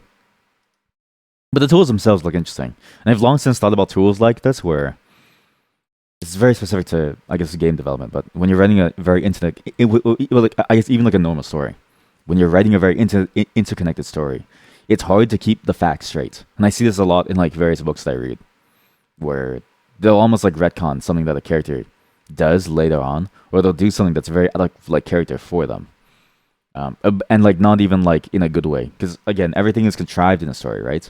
But they'll just make the character do something, and it kind of feels like they just kind of throw it in for no reason. That to me feels kind of strange because you would think they'd be able to lead into it a lot easier, but they don't. And a tool like this that's based around like keeping track of all your various different storylines and how they connect to different other pieces of like storylines has always been in the plan for me to eventually make because I want to see if I can make it and use it for like games that have a very strong story component. The problem is that like this tool alone kind of like covers 99% of it, so I don't know if I should just make it or if I should just buy this. You know, it's that programming sense of like you want to make your own thing, but you realize that'd be stupid because it's like somebody somewhere out there has already made a tool that already does exactly what you need because your ideas are not original. Like this, a tool for notes, Tinderbox, where you helps you visualize, analyze, and share your ideas. I don't know what it really does, but just looking at the screenshots, it was like it looks interesting when you think about how you organize your like stuff. Like here. And you have like all this stuff. It basically looks like what Obsidian is today, but like 20 years earlier, which is like insane to me. To be fair, it seems like it's used primarily by boomers, and I don't know why.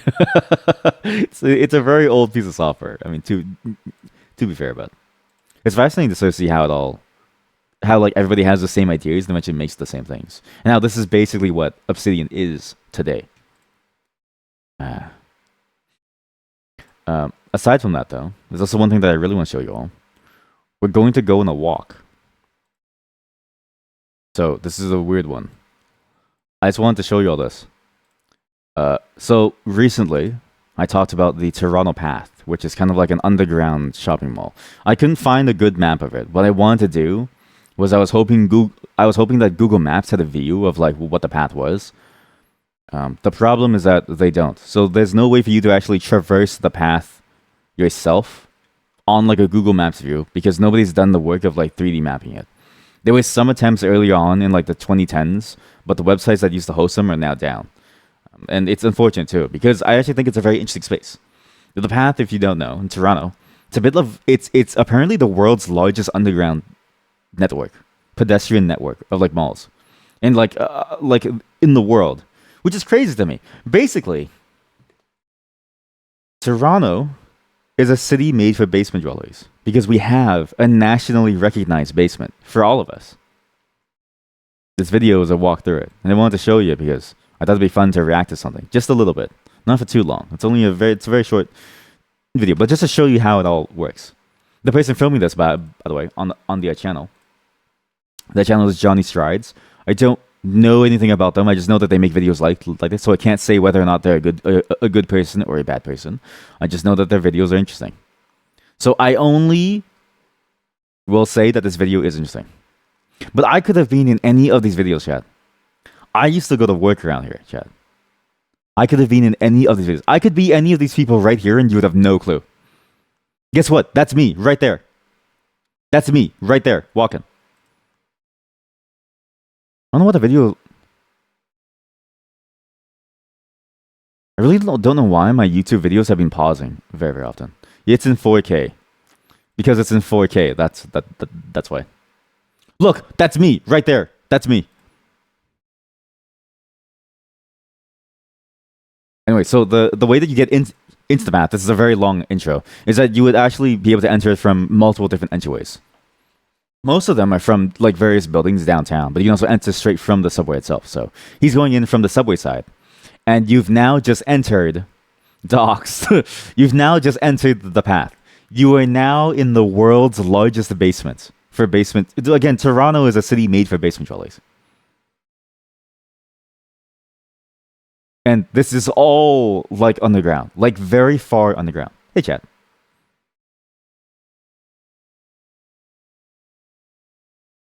And it's so cool to see how, I guess, like far down it is. And you realize, like, this is an underground, like, entire walkway. There's just restaurants and stores down here. Like, there's actually fancy restaurants down here. Like, pretty high class stuff that costs like $100 to $200 to eat at. And like bakeries and stuff. It's a surprisingly busy underground. Look, she was me. I'm gonna point to every Asian person and be like, "That's me, right there. That's me." And this goes on for a very long time. It's apparently a rite of passage actually. That's when you walk through these halls. That was me. That was me. That was 100% me. I was wearing masks before it was cool. I was walking around in my big puffy jacket. I didn't want to be outside. But it's a rite of passage that when you come to the city for the first time and you want to go through the path, that you get lost. It's not made for good navigation. It's a really difficult to navigate space because of how difficult it is to, I guess, like know where you are. Because the way that it moves through is not the way that you would route on like a city street. It's actually completely different from the streets above. And so what ends up happening is that you end up going down like various like twists and like turns. But it's actually insane how like long it is, and like everything, like every single spot is littered with like some kind of store. There's always some kind of store. The interesting part about the path is that every building that like that like makes up the underground path owns their portion of the path. So every store. So this is the entire map. See how large this is? They came in from here. They walked over here. Look how far you go. You can go like to an entirely different subway station. That's like three to four stops away, just by staying on the ground the entire time. Chad, you could live your whole life down here. I'm not even kidding you. You could live your whole life never leaving outside. There's a grocery store down here. There's like a condo / apartment / business building that's like attached to this as well. You could theoretically never see sunlight. You could go from your condo, go down into the path, go to your grocery store, get your groceries, grab a coffee at the underground Starbucks, meet your friends that hang out at the underground like hangout spots. There's even like really nice like underground indoor seating places where you just get to chill and you sit down and you eat your bagel. It's like really nice like seating. And then you could go back up to your like condo, and you never see sunlight. It's a crazy place to be. I love it. My dream is that when the zombie apocalypse happens, I'm gonna be the first person here. I'll be the first person in these in this pathway. Look, there's even like a shop that's like drug mart. You just go and get like drugs. I don't know. And look, see, there's like a whole like cafeteria place. Like it's actually pretty cool. And this is actually that's me, by the way. That's actually me. That's also me actually. There's actually a secret to the to if you want a nice quiet place in like downtown Toronto. If you want to use a good washroom, don't use these. Go into any building. There's usually always a public washroom that they don't advertise that you're able to go into without a key card access. You can usually go into them to like use. And it's always cleaner. But not like a building as in like an apartment or something. I mean like a business building. Downtown Toronto. I think it's CBC or CB24. One of those. No, I'm pretty sure it's CBC. That building inside has a sushi place on the second floor, as well as a really clean washroom that nobody ever uses because it's not like the employees have their own washroom. It's a public washroom, but because it's in a news building, nobody ever goes. So it's always like sparkling clean. It's the best washroom and the best sushi place if you want a nice quiet place downtown. Do you want a nice quiet place to like sit somewhere, but you still want to be like in the presence of like people for some reason because you're like a psychopath? You go here. You go to these underground places. That was me too.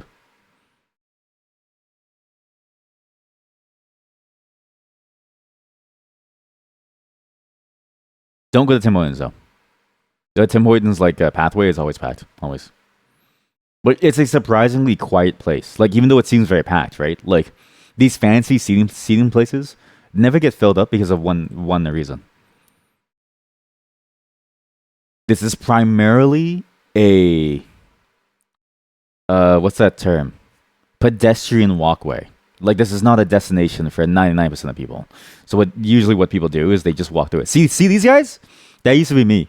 Mind you, they you know why they're wearing jackets? This is in the middle of like winter. The reason why he looks like this is because you never have to leave the underground. You can actually live your entire life underground. It's actually insane. But it's primarily like a pedestrian walkway. So you'll never see people kind of sit down to just hang out somewhere. They'll usually be on their way to somewhere else. It's a great place though. I mean, you can go to the dentist down there. I'm telling you, Chad, this is an entire life that you can live underground. It's such a crazy thing to have in like a city that like, because a city that it has no reason to have an underground like place. There's like no reason for this. They just made it because why not? It's a huge waste of money. But wow, is it great? I mean, so you can keep going down. You then turn right. You then go see like another restaurant, and these restaurants cost like hundreds, like 100, 200, $300. Like eat at, Chad. They're very expensive. They have like Christmas like decorations. Like it's actually a crazy place. You have cakes. You can get sake. Like you can go get hammered after work by coming underground, and you never have to like leave underground. That's right. The Winners is a clothing store, by the way. Or not just a clothing store, but it's like a discount clothing store. It's an entire underground mall. It's so cool.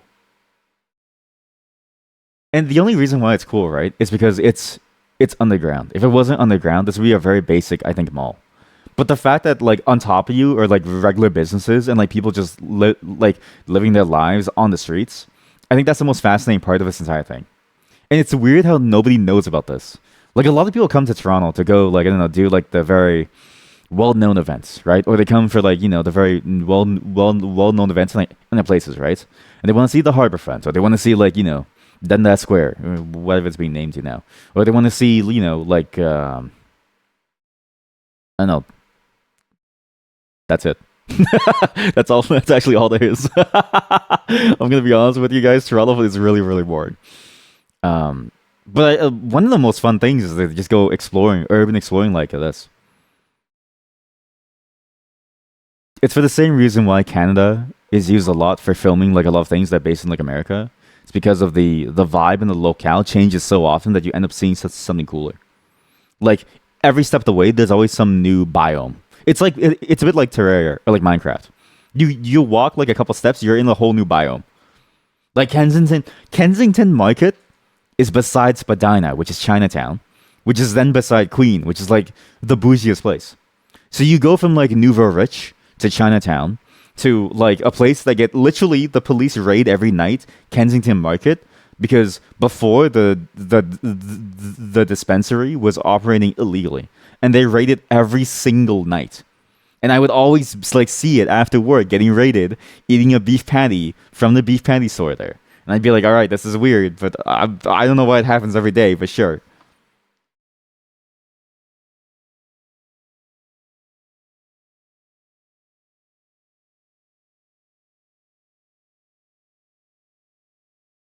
Sorry, Jen. I'm not sorry. I was texting my wife.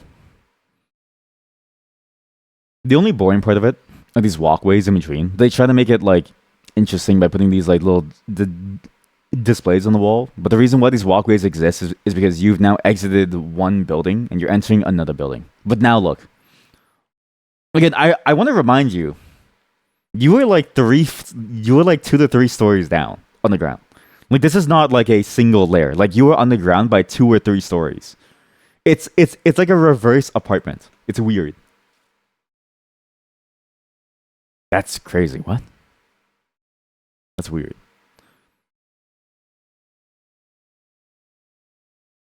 Pretty sure we just entered Adelaide too, because this is now very rich. So for context, Toronto is definitely a city of money, where you need a lot of money to survive, and then you also like make a decent amount of money, but not a lot, depending on what you work as. Because of that, you'll see very, very varying levels of like wealth discrepancy, especially in the storefronts. Pretty sure we just entered Adelaide, which is one of the higher earning financial sectors, where I also used to work. It's very boring. Like honestly, like the upside, like on top of this is really boring business buildings. It's so boring. You see people walk around in like suits talking about, oh yes, how much did you trade today? Oh, I traded a bunch. I made this much gain. I'm like, shut the fuck up.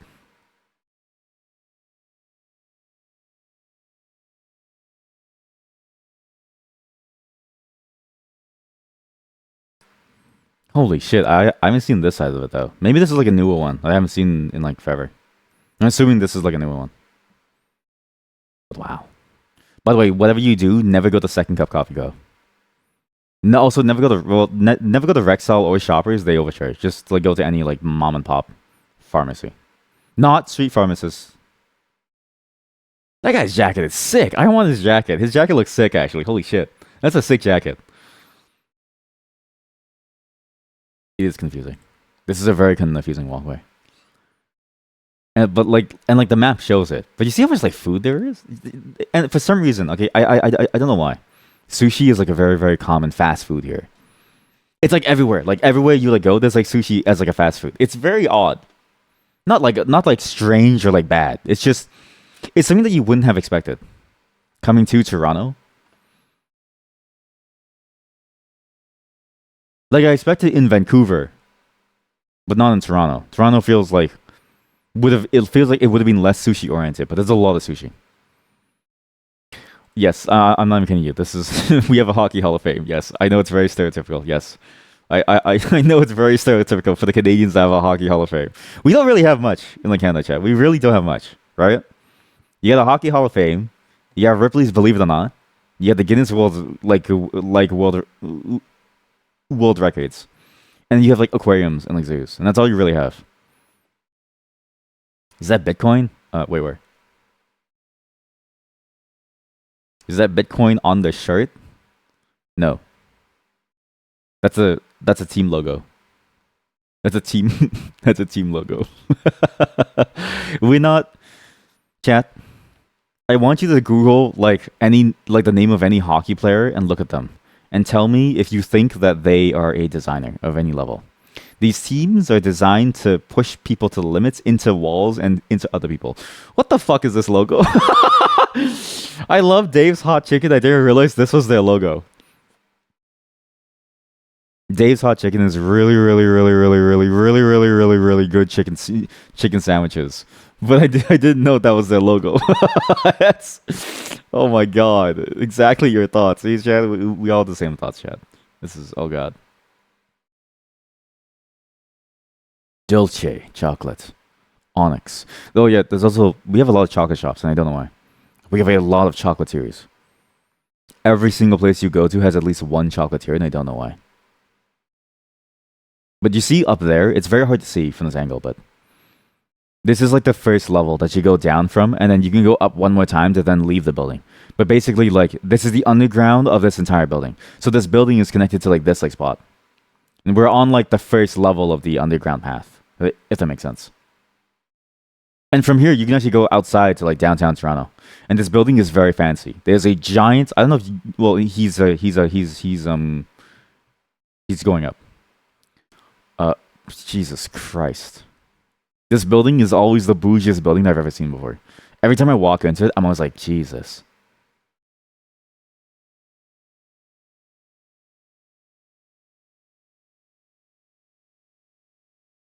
It's a very, very bougie place. All of these are stores that you can buy stuff from. There's offices on the second floor where people like work and stuff. It's a very, very boring place because again, it's just you go in to buy fancy stuff or you go to do finance and like banking. It's very, very boring. I'm glad they went back down because it's more fun down here. And you can walk from this to like just other random places. It's very odd. You can even go get all of your like bills paid, like your phone bills. You can go get a bill paid at Rogers. There's a Poke store. I don't know why that's a Poke store. Holy shit! Last time I was here, there was like McDonald's. It's boring. Joe's shoe repair. I'm surprised it's down there.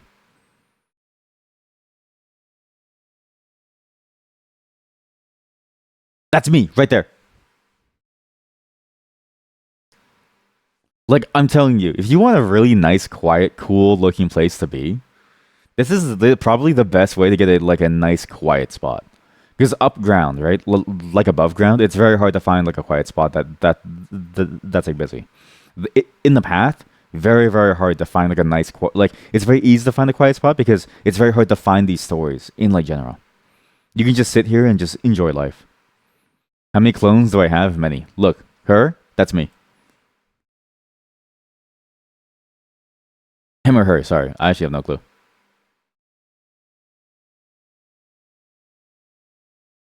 And now you enter a subway station. So now you've entered Union Station, which is our largest subway station, I think. I don't know about the subway station. I'm curious to see what it looks like now, actually, because I haven't gone in like years. But last time when I was working, it was under construction for like 15 to 20 years. And I was like, at some point it has to be done, but it's never been done. And like to go into it, it's very hard. Basically, the station looks like a giant airport slash old like timey British building. It's a very interesting station. It's massive too. This one station too connects to like every other underground spot. So it's like the hub for every other underground like network basically. Whether or not it's like the basement of a building or into the path. You can then go up to like Front Street and like stuff. Yeah, it's massive. Okay, buddy. Okay, buddy, old pal. Go back into the path now. Get all connected. I would actually be curious to see how long how much a person can get done just living underground alone. Like, how much of the world can you live down here? Because there's banks. And from a bank, you can technically do everything. Pay your bills and like stuff.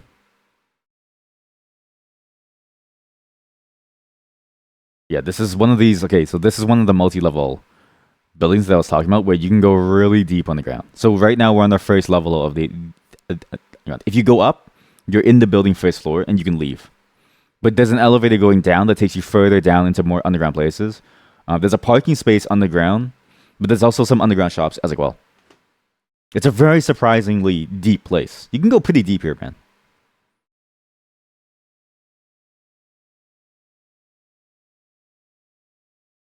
I also wonder how many of these places like actually make money because like I don't know if you can actually make money down here from the amount of people who like come. Like these places maybe because people will look them up online. But a store that sells like purses and like stuff, I don't know if you can possibly make money because who walks around here to buy purses? He's brave, by the way, for holding his phone out like that. I would have jacked his like phone a long time ago. That's how you know he's like bonkers rich. That he doesn't even care about losing his like phone. He's bonkers rich. Also because of his like bracelet, he's like bonkers rich. Nutrition house. Oh yeah, here we go. This is the boring part of the path. I think this is the really rich part where it's like very very boring. You get very sterile and you get a bunch of like boring stores that don't really serve food or anything. It's just suits and stuff like that. Like yeah, sure, cool suits and like soap is fine, but like I don't really care if it's suits and like soap. I kind of want to get food, like ice cream. You get ice cream down in chat. Oh man. Again, if you didn't know the pathway to get into this, you would think it's just a really confusing mall, right? Like you would think of this building as like a really shitty, confusing mall with a very bad way of walking through it and like a very low ceiling. But knowing that it's an underground, I guess like entire walkway is kind of cool.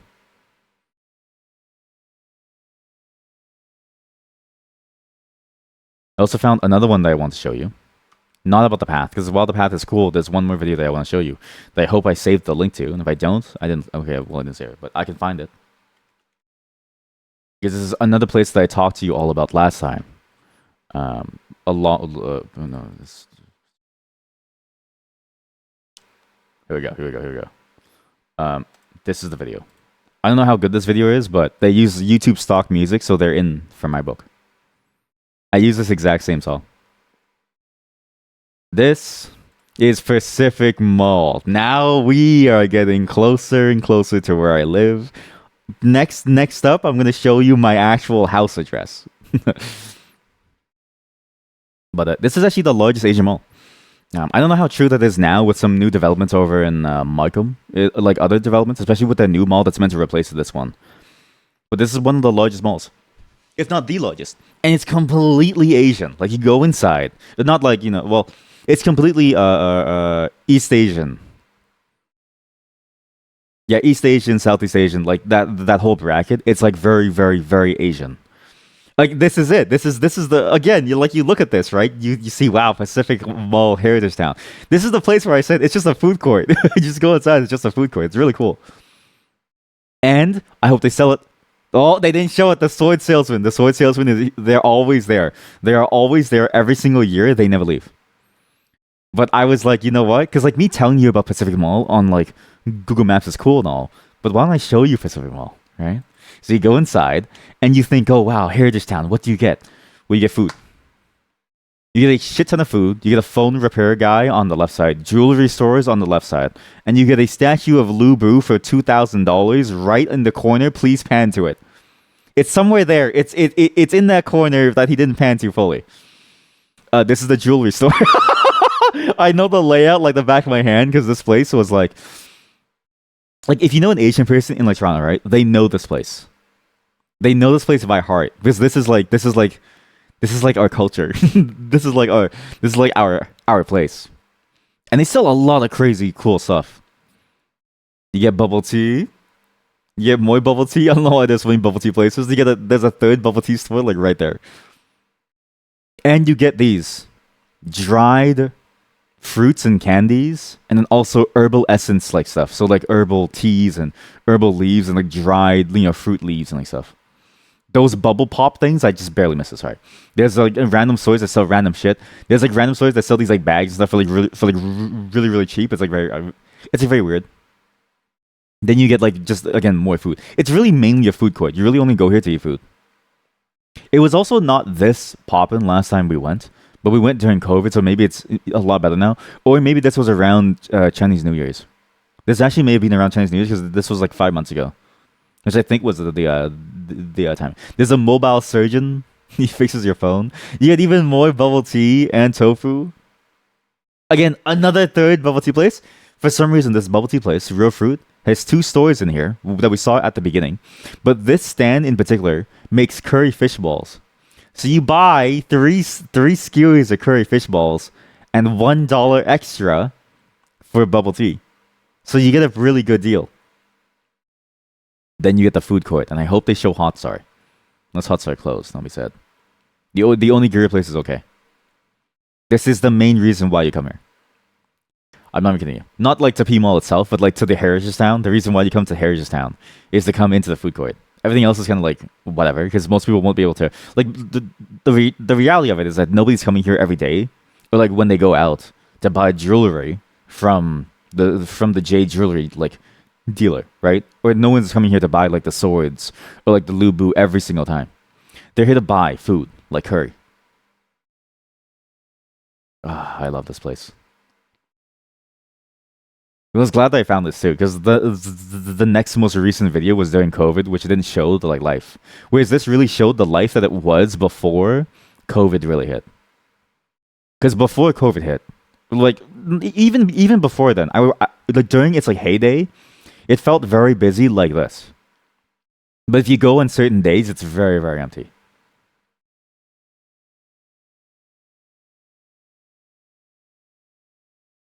But it's a very very Asian mall. Like I do recommend going it because you get a lot of like very interesting, cool like foods and stuff.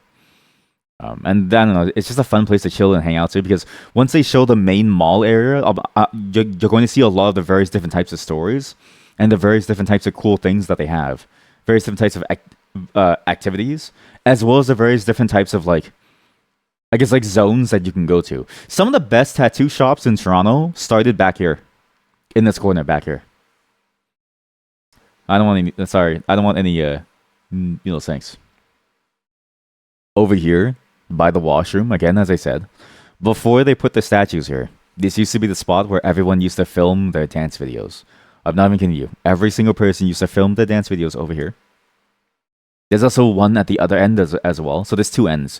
The other end has a balcony where people used to film their dance videos. Then they used to film it here beside the washroom because there was no other spot. Then they put the statues and they kind of ruined it. At like the tattoo shops to your right. Fat Buddha tattoos. I know it. I know it sounds like a meme. When, like it honestly, if I told people this, like if I say you have to go to the eight, like if I say you have to go to the Chinese mall and like go see Fat Buddha to get like a sick tattoo, like you would think I was being racist. But like I swear to God, these are real places, and they're like one of the best shops. It's just in the moment when you try to explain to someone he's coming to Toronto for the first time. Yeah, go to the Chinese mall, find Fat Buddha. It's like okay, listen, buddy. You can't just meme about that. They have a recreation of a very nice seat. This is a stage where they do performances, or they used to. I don't know if they do anymore, but they used to. You get more food, so that's the whole food court. Really, that's all you really get in the food court is just a lot of food and the very classic, the meats. I love those meats. Hot Star, the best fried chicken store. Taiwanese fried chicken goes hard in the paint. Here we go. Here we go. Here we go. Now we leave the food court. This really is the best shop. If you come to Toronto, you go to an Asian place and you see this name for a shop, the best shop, you have to go in. You are legally mandated to. It is actually one of the best shops. They sell everything. I've never seen a store that sells me a rice cooker alongside clothing, alongside makeup, alongside a hood vent for my cooking range. Like I don't know why. I don't know how they sell. I wouldn't be surprised if they sell bathtubs, but they definitely sell washing machines too. They sell everything. It really is the best shop. The only thing that they're missing is like games. I bought a really good tea set here, actually, a really good one. I couldn't use anymore because I broke it. Where's show me the sword salesman. So there's two salesmen. So this is the luggage salesman. On the other side is the sword salesman. That's me right there. Yeah, I know. I'm kind of gangster.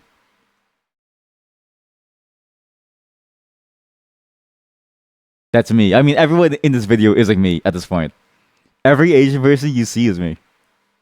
This store, I'm so surprised it's still open. Actually, this one store that they sell like a bunch of TVs and like stuff. I'm genuinely surprised that it still like works. Well, yeah. So okay, this is the other food court. So there's two food courts. One is the traditional sort of like fun stuff that you get. This is the other one.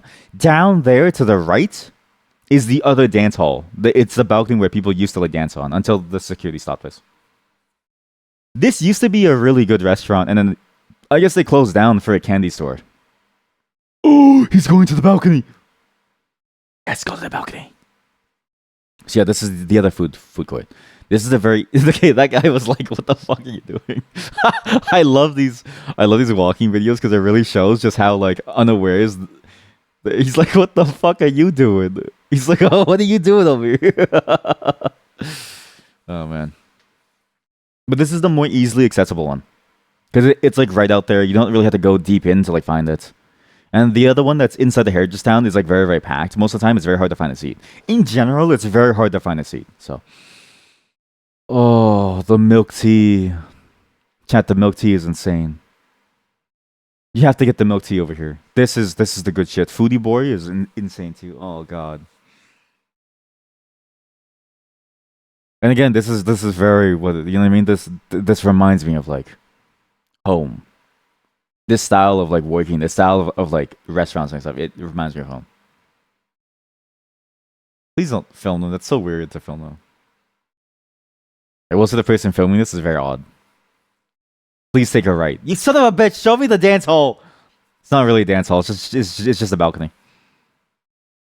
So yeah, this used to be a restaurant. Now it's a new store. I've never seen this. This is very recent. I think the last time my wife and I went was almost a year ago now. So I guess me and my wife have to go again. But I guess now there's an exotic Asian store. Like, ooh, wasabi flavored peas was so exotic. Ooh, wasabi flavored peas. Oh, dried plums, so exotic.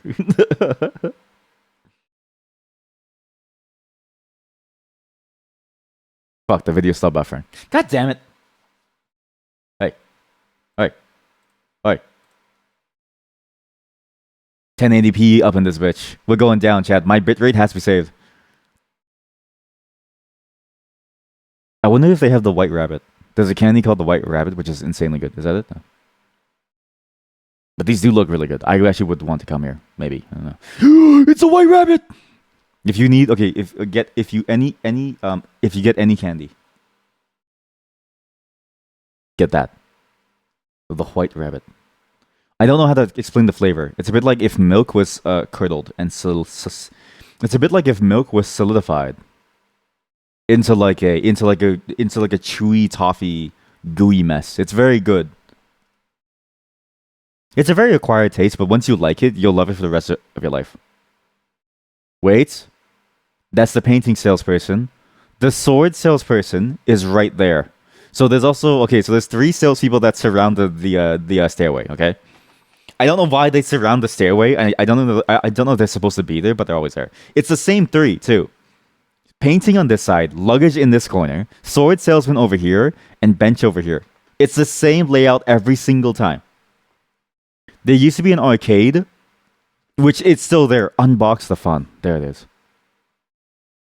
Me too.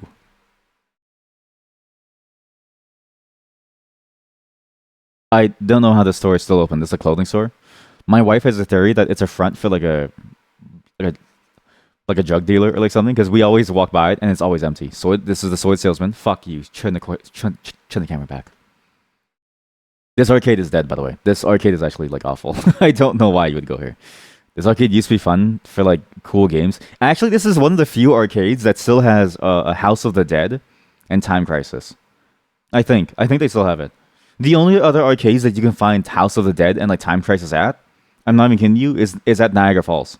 Those are the only 2 arcades that still have that game. So if you want to play House of the Dead or Time Crisis, you come here. And I don't know why it's like the sword salesman to the left. It doesn't pat the camera. Oh, this store is also interesting. It's mainly makeup stuff though. Stop streaming. Here we go. Look at that. Please tell me there's still House of the Dead. But yeah, this is a very dead arcade. Like arcades in general died. But this one in particular really died. Arcades are hard to get value out of because like you have to bet on the fact that people will come consistently to play a single game over and over and over again. That they have the time and the money to do so outside. Hey man, what's an Asian mall? I don't know. It's just a mall full of Asian stuff. It's really it's a weird moniker if you think about it, right? Because like every other mall would like be like, well, what's a clothing mall? What's a white mall? What's like a, you know what I mean? Like it just doesn't really make any sense. But it really does describe the my homeboy, the sword salesman. You can barely see it. He's about to pan the camera away, but this sword rack is literally untouched. He also sells a fake Mona Lisa. I don't know why. This sword rack has never been touched. Nobody ever buys a sword here, but they're actually like okay swords. And that's it. That's what you can see. So now we're into the main like bottom of the mall proper. So this is what you can get. Okay, random electronic stores, glasses, like everything. There are whole tons of stores. These glass stores have been open for 20 years. You get digital photo and camera stores. Like you get some really really random stuff. Repair shops, like toy shops. There's a really good car tuner store. I think here, right here. There's a really really interesting stuff over here. Calling something Asian is so weird. I know there's so many cultures and stuff. Well, not in this store. It's very important to realize that this mall is like actually pretty much very Asian. Oh, that's what you mean. As in like the moniker of like Asian is like a very very thing. Yeah, but like that's because you know. By the way, this is the really cool like car store. This is the really cool. This store has everything that you need to like make your car look sick. It's like the store to go to if you're. My wife goes here a lot. But it's like the moniker that you use for the entire bracket because it's like very hard to explain otherwise, right? Because the mall isn't actually not open to non-Asian people, if that makes sense, right? But also, like, how do you explain what like a Chinese mall is? How do you explain what's the difference between like a Chinese and like and like a and like a Japanese mall, right? Most people, I mean, the truth of the matter is, right, chat. Most people only know that people have like most people only know the general bracket of like stuff. Like if you say that you're European, most people have like an image of you. But if you say that you're like from Kyrgyzstan, they have no fucking clue. Even India, like it's not as common as you think. It's only common because like we know about it, right? But the reality of it is that a large portion of the world is still very like isolated, or like not isolated, but like very very sheltered from like the complexities of like people. But also, what would you call it then? This is the thing that I always find funny about monikers like that is like, what would you call it then? Because how do you describe a mall that's actually very much centered around Asian people? Anything but Asian. East Asian, you guess. But then why? Like, how would you make that? What like? How would that delineation work? And like, why is that any less wrong or right than just saying Asian? You know what I mean? Like, they're not saying it to be exclusive. They're not saying it to be like racist. They're not saying it to be discriminatory. It's just a very easy shorthand to refer to a large bracket of like people that majority of which like populate this like store. This like whole like mall. It like there's nothing bad meant by it. It's just the reality that like we kind of don't really have many good monikers for like a group of people. And like what's the like why is one moniker more correct than the other? It's very very hard to narrow it down when you get to like such large groups. Is Oriental is what you like to say. But even saying Oriental, right? It's like Oriental is like possibly also outdated and like rude to certain groups of Asians too. So again, what do you end up with, right? You don't have many options to like. You don't have many options to delineate this like store because you can't use Oriental. Saying East Asian isn't really accurate either because there are some random stores in here too that are not like fully East Asian. But it's also like a very like fully Asian store. Like there's basically no other malls. Even saying like Weeb Mall, right? Even Weeb Mall is like more offensive than like Asian Mall if you think about it. Because it implies that like it's like a mall for like, you know, the degenerates. But it's like this stuff isn't for degenerates. It's like stuff. Nor is it the like Virgin Mall, right? So it's like, you know, it's like the Virgin Mall, like the company. I mean, even that isn't right because they don't own the like mall. So again, like when you think about the whole naming of things, know that a lot of the time those very, very broad monikers for like groups of like people, they used not in any way to slight or in any way to say or in any way to discriminate, but that oftentimes there is no better way to do it without being more discriminatory. Because if you don't call it Asian, then it's like anybody who isn't East Asian doesn't really want to be here. But if you don't call it Asian, and then you say that this is an Oriental mall, it's like, well, that's also kind of messed up to say for some Asian people because it's Orientalism has a very long history as like well, especially when it comes to the Middle East. And if you just say like a particular type of thing, and then it's like, well, it's not just boba, right? Like you can very clearly see that there's more inside of this like mall. So, in a weird way, when you go too far into trying to be like correct about it, you go much further away from being good about it. You almost become more discriminatory. It's like it's very important to get that line right, and oftentimes the line is just to be as vague as you possibly can. I mean, even the mall itself doesn't really call itself anything but like an Asian mall. It's just a very Asian-centric mall. Pacific Asian, East Asian centric mall. But even then, it's like, most people don't know the delineation, right? Like, most people don't know the delineation between, like, what is East Asian versus, like, South Asian versus, like, North Asian versus, like, everything else. So it's hard for. So while I understand that it's weird to call it Asian, when you think about it more and more, there's basically no other term to, like, use because, like, it's just a reality that, like, we have no other term for these things in, like, a larger, like, bracket. And it's impossible to. It's just a very, like, Asian-focused mall. And there's not really much else to it. Is that store called Claw Me Baby? Yep. There's a lot of weird store names in there. Very, very strange store names. Yeah, you call it Human Mall, but then, like, it's all, like, Human Mall. But this one very specifically is, like, a bunch of Asian goods. Yeah, that specific mall. It's a very fascinating mall. Again, it's huge, too, because you can actually go, like, a very far where was this? Action Kid.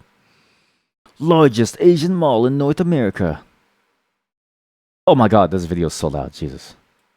But this is what it's like on like a dead day. Oh my god, yes, he actually goes to the corners. Okay, good. No, he doesn't go to the corners. God damn it. Please go to the corners. The corners are where you find the weirdest stories. So the corner stories are the strangest. Not the hair corner. There's a corner where it's like a fully game and tattoo corner. So you go there, you play Yu-Gi-Oh, and then you leave the store and you go get and then you go get like a sick tattoo. It's a pretty fascinating place. You'd go there for a day. Yeah, it's only really good for like a day. Unless you want to go here like constantly for like various things, or you have like a commitment to come here, say like the Magic the Gathering store or like the tattoo stores or even the salons, then there's not really much of a point to come by. But if you want to go to the salons, then it's really good. The salons are actually like you want to get like a very good cut here, like a very, very good cut, very good fade, very good hair color, very good anything, you go here. My wife says that the nail stores are very hit or like miss here. Ah, now he's back in the boring second floor. Okay, yeah. Well, you've like seen all this. His video is higher quality, and he talks too much. Every time I see this corner, there's just more and more bags. I swear to God, every video there's like more and more bags that show up here. This is my experience too. The experience when you come to the second floor is that some days it's like it's maybe like a handful of bags. Other days the whole thing is just bags, and I don't know why. I don't know how they decide on what to sell here. I don't understand the logic. I've been going here for like Chad, I've been going here for like 70% of my life, and I don't know what this is. What if I was in this video? I was in all of them. You didn't know, but I was always here. he's gonna show the balcony. You fucker! Show the balcony now. Yes. Welcome to the dance corner. If I saw myself walking around, would you call yourself out? I did. You guys think I was lying, but I actually did. I was actually in these videos. Well, not the Toronto Path one, but in the last female video, I was actually there. Anyways, this is the dancing corner. You see why it's such a good dancing corner? It's also one of the stupidest corners because I don't know why this is here. My theory is that they had this balcony because they wanted to do stuff on this balcony. Like they wanted to have like stories here that were popular to then drive people to this balcony to then have the illusion of like a first, second floor business. But because this corner is so hard to get to, it's the least trafficked area. And so what happens is no stores want to buy, no stores want to lease out the area around these like around this like balcony. So it was so dead that people use it to like dance on. This corner by the fire door. If you look up Toronto Asian Sea Boy or like Crip Walk videos, there's like a bunch of these. Or like a B-boy video, breakdancing. There's a bunch of them. And they all take place, most of them take place on this balcony.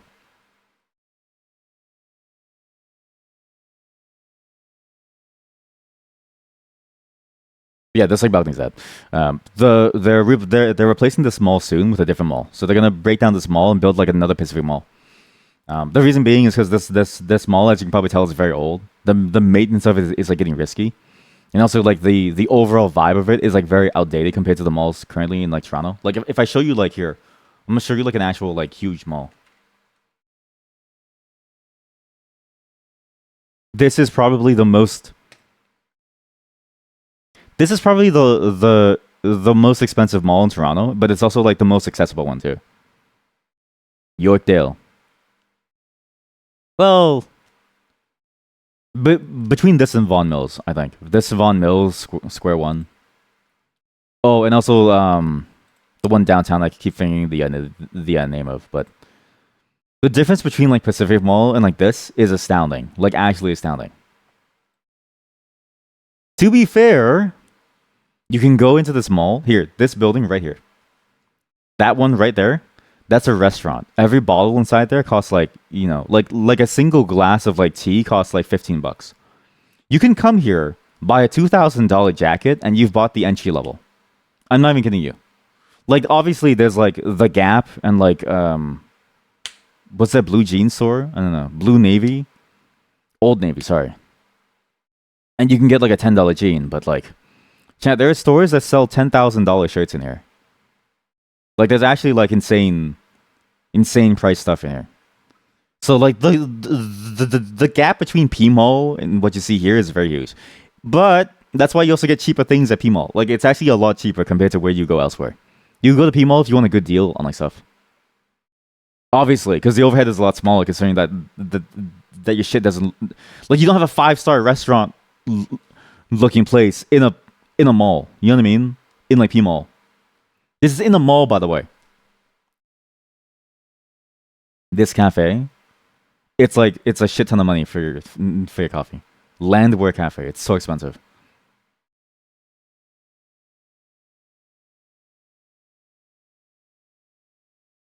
So there's a huge like split. So that's what, but that's why they're tearing down Pacific Mall because they have the money for it and they have the investment for it for a long time now. They just mean to like do it. They just haven't had the ability to do it yet because Pacific Mall is still such a heavily trafficked zone that it's almost like a huge cultural aspect. So I think they're holding like a survey to see if it even should go because they don't know whether or not to convert it from like like a mall to like a cultural heritage to like an actual like a cultural zone or like not because it's probably still the only like actual Asian centric mall in like a very long radius,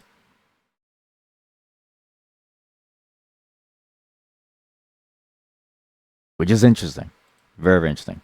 But to see the difference between this and that, like you have Holt Renfrew, Mike Jacobs. You have a store called I forget what store it's called, but again, a $10,000 shirt that looks like it just looks like a regular sweater.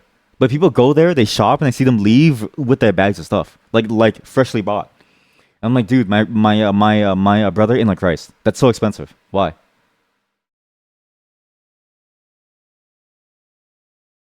Longchamp.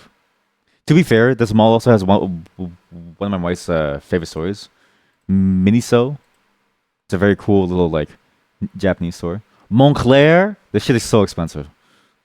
Tory Burch, dear God. Burberry. This store is always popping actually. David Yurman, Piaget. Here we go. I think YSL, Yves Saint Laurent. Sephora is like massive here. Zara. This is like the cheapo corner. This is the corner where the movie theater is actually.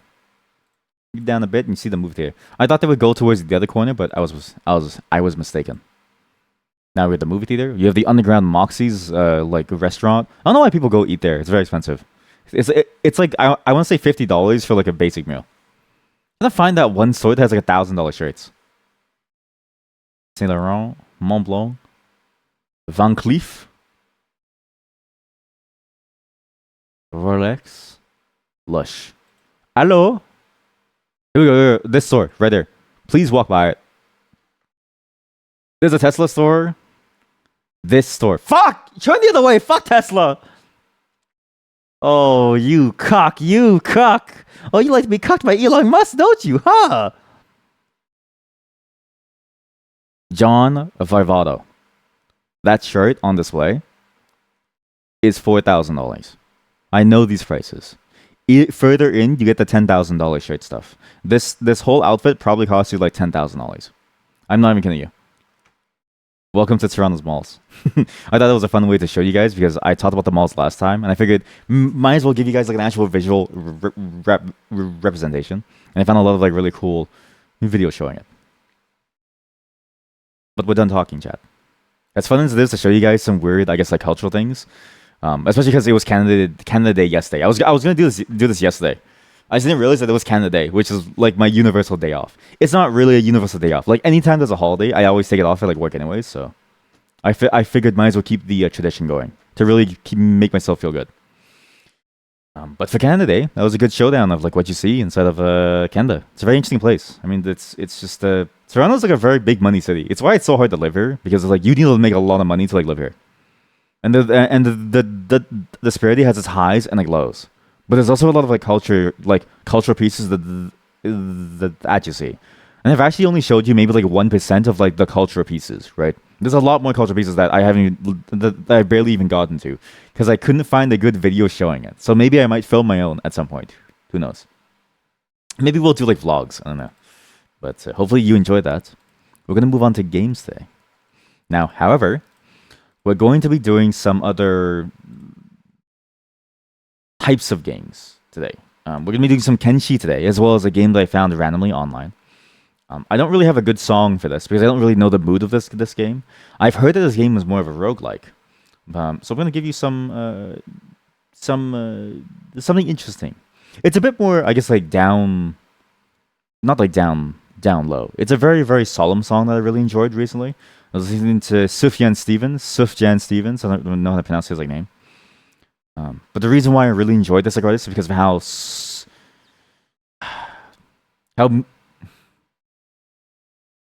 how their lyrics are, like how they sound, like how everything that they make feels like it's so raw and so vulnerable. And I really enjoy this artist.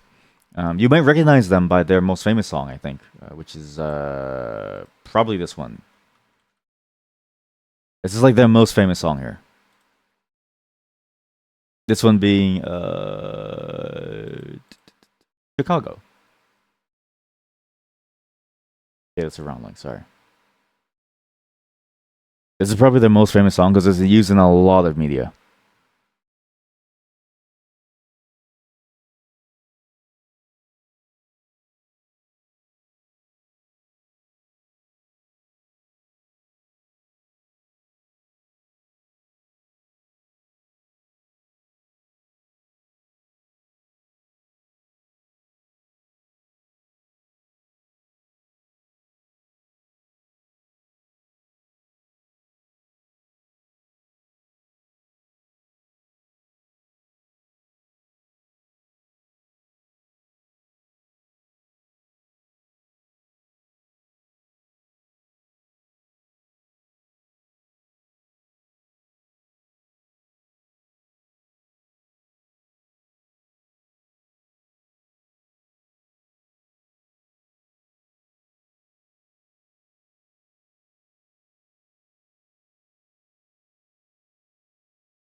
yeah, they were. He was not singing all being stroked. He was singing all things go.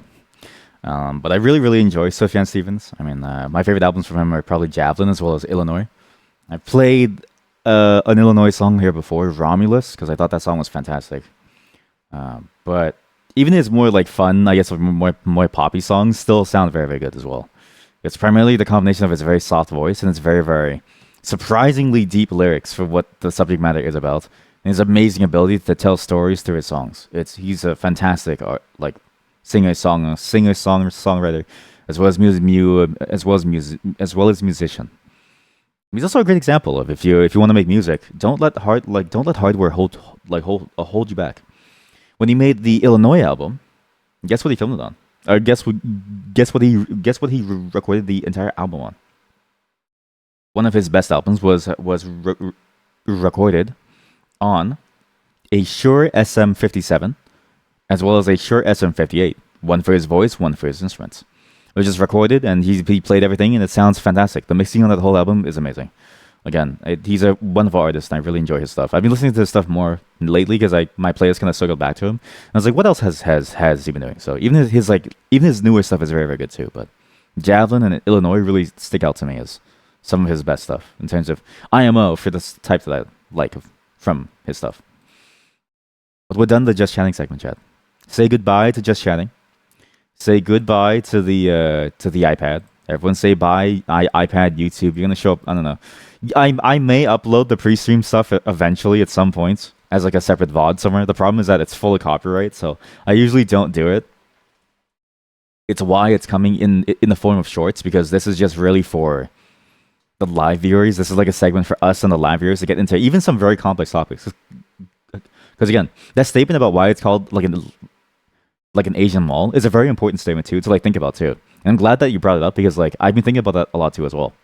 But it's nice to have this like live Just Chatting segment where we get to have a dialogue where like you don't have to feel like you're like at where you're in a space where you might be wrong. Like unless you come out and you say like I hate Asian people, I'm not gonna be like whoa, like I'm not gonna be like yeah, but like have you thought this? I'm gonna be like fuck off, right? But no one said that yet. Like no one said that level of like vitriol yet. So this is a nice spot for us to like hang out and like talk and stuff. So feel free to have a conversation. But I'm dead talking to you all because I'm tired of you all. I'm just joking. But we have to go on to like games now. There's a game that I really want to show you all. Just give me a moment to set it up, and then I'll talk about it more. You were just thinking, where the fuck are all the Just Chatting VODs, you bitch? See, the problem with the Just Chatting VODs, right? There's a lot of copyrighted material in them that I'm very lazy to trim out. Because I don't know what's copyrighted until it hits the thing. Because the video game music, 99% of the time is fine. And then all of a sudden, like, we'll like play like a single 5-second snippet of a song from like a video that we watch, and it's over. It's why it's very, very hard. I also didn't want to flood the VOD channel too much with like random stream VODs. But I was thinking maybe like another channel to do like the Just Chatting stuff. Because I have a shit ton to like upload. But like that channel would just be like a throwaway of like Just Chatting for those days. So it might be interesting to have, but I don't know if that's worth it. It would be like very, very raw. Basically, I'd have 4 channels now. I would have 4 fucking channels. I'd have a channel where more long-term edited like stream stuff would show up. I'd have a channel where the gaming VODs show up. I'd have the main channel where I'm still cooking stuff up. And then I would have a 4th channel for raw VODs. I feel like that's too many channels. Put it on my main channel? No, my main channel is my channel. It's a channel for me. Games also copyrighted, but games have the luxury of sitting in this weird like gray space where the owners don't want to copyright strike it because they sense a level of symbiosis, right? This is not the same for music. There is no symbiosis for music most of the time. Sometimes, sorry, I'm so gassy. Like a movie, right? There's no symbiosis for like a movie. Like you watch a movie and then you watch the movie. Like or if you watch like a TV show on like stream, you just watch the entire TV show on stream. So there is no symbiosis there. With music, you can at least point to the artist and they'll want to buy the song to listen to it more. Or you'll get whatchamacallit? Or you'll get to go, I don't know. Like you'll watch like I don't know, what's like another thing that we do here? Yeah, or we'll watch like a YouTube video and then like it's like you watch it and there's no point watching it again. So why not? Doesn't music get deleted anyways in the VODs? Well, so other people I do it differently from other people. I hate the Twitch VODs because of the low quality. The bitrate kills most of what you see. So I actually record everything locally. Every single Just Chatting segment since like I want to say like a year ago, it's still actually backed up to my hard drive. So they're all recorded locally. So you get like the full quality. But because of that, I also get the full track of it. It's on a separate track. But the problem is that like everything is on a separate track. And there's some noises that are fine to have on YouTube, but not on Twitch. So you know that background music that I have of the video game music that I play here? It's not on the Twitch VODs because the Twitch's copyright system is way more stringent than YouTube's. YouTube system is fine with that game music being played. On Twitch, if I play it, the entire VOD gets like it gets muted. All the YouTube videos goes to that separate channel. Like everything goes to that separate track. So I would have to go through each and every single like video, cut out the segments where the copyrighted content shows up without losing the non-copyrighted content. The only reason that I can't do that separately for both things is that I would need another audio track, which isn't possible because my first audio track is the entire mix for the live, which is what you hear live. The second one is actually the VOD track without the extra stuff on that's supposed to be hidden, right? Then I need 3 other tracks for the rare times that Discord comes into play, my voice only, as well as the game volume only. This is if I need to tweak things in like post, or if I want to edit something like larger as part of a short or something. I can actually like mix the volume as well. The Monster Prom VOD, for instance, for Monster Prom 3, actually has a lot more sound compression that I only applied to the Discord side. And the game volume was like brought down a little, and it makes them much more clear than they were when they were live. And then I still keep all the copyright stuff on the 6th track, which is where I want all the, because I don't want to lose that information because like it actually is valuable to have. Like if we watch a video on like walking around, it's nice to hear the noises of like us walking around. Or if you watch a video on like doing stuff, it's like nice to like see that. Or if we play those like weird browser games that has like some copyright stuff, it's nice for the ones that don't have copyright stuff. But because of that, it's like all jumbled up into one, and OBS doesn't let you go beyond 6 tracks. If I could get a 7th track, or I could repurpose the track for like secondary parties that are playing with me at like any moment, that'd be nice too. But the problem is that like having to remember and like switch that off in the moment is like annoying. And it still wouldn't solve my problem because it's like when it comes to like editing time, right? If I ever collab with someone, I still have the same level of editing work where now that one track that was used for copyrighted content that's like not copyrighted but like could be copyrighted on like Twitch, it's now muddled in with the voices of the people. So I still have to cut it out anyways, which is still editing work anyways. So it's like no matter what, there's no real easy silver bullet solution until I get a 7th track. And I don't know why there's no 7th track. Because as far as I know, MKV files should support up to 8 to 24, which is like crazy to me. I just don't know why OBS doesn't expose very, very much. So that's kind of the technicalities of behind why you hear different things and why different VODs don't show up. However, if you really want the pre-stream stuff, I mean, I was like, this is something that I was debating too anyways, was to have that throwaway channel full of all the VODs, like for the pre-stream stuff. I just toss it there, and I don't care for the copyright, and if it happens, I just mute that entire segment, or I just cut that entire segment, or I just don't even bother, and I just let it be copyright claimed, because I don't really care about that, right? I just care about it for the game section of it, because like the gaming portions, I want that to be pristine, because I only want the people who made the games to get the money if they do like copyright claim it. If somebody copyright claims it, I would rather only the people who make the game get it. But also because I like the format of the long play. It's why I record the way that I do. Don't bother and toss it there. All right, that's just one vote. I'm going to start a poll. If you want to vote for this, vote inside Discord. You can't vote here. The poll here sucks. We'll do it inside Discord. But yeah, that's a very good question as to why we don't have it. But that's the background of why we don't have it. There's a lot of like extra management stuff that I don't really want to bother dealing with. So even just like I don't even know what happens when you have another channel that has copyrighted content, how that affects your main channel's monetization scheme. Like that's a thing that is interesting to me because I'm curious to see if that's going to break anything. Yeah, I know about that, but NDI has a lot of issues too. So NDI, there's ways, but they're all very, very hacky. Like basically, all the ways involve you streaming your video and your audio tracks to some FFmpeg like host, an whether that's like an whether that's something that's like it in the form of like an NDI like server, or you do it to like I forget the name for the FFmpeg, or you stream it to like an RSTP server, and then you would stream that to your final destinations. The problem with that is that it adds too many layers of complexity where like if anything drops, and it adds much more load, that if anything happens, you're gonna see blips live that you wouldn't see locally, and you're gonna see like more failure points, I think, because my computer already gets like stressed to the max when we do certain games, and I worry that if we push that as well, it's gonna max out, and you're gonna see a lot of drops, more than you would normally. So there's a lot of different ways I've looked into it, but almost always it requires you to like stream extra stuff to like a separate like server, and then like use that to restream it back out. You kind of have to anyways if you want to do it for like multi-streaming, but I didn't really want to touch the multi-streaming stuff yet. Although I am planning to do multi-streaming to YouTube only for the first hour or until Just Chatting ends. So my idea of this is this.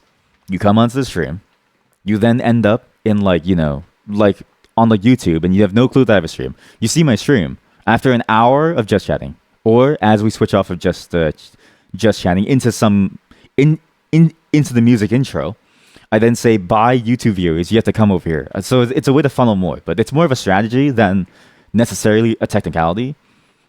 And if I go that route, then I would look into more custom, I guess, like audio track and like different audio routing options. But the problem is that like that increases the amount of overhead. So here, let's just go back. I need to point this out to all of you because the amount of overhead is like actually nuts actually here.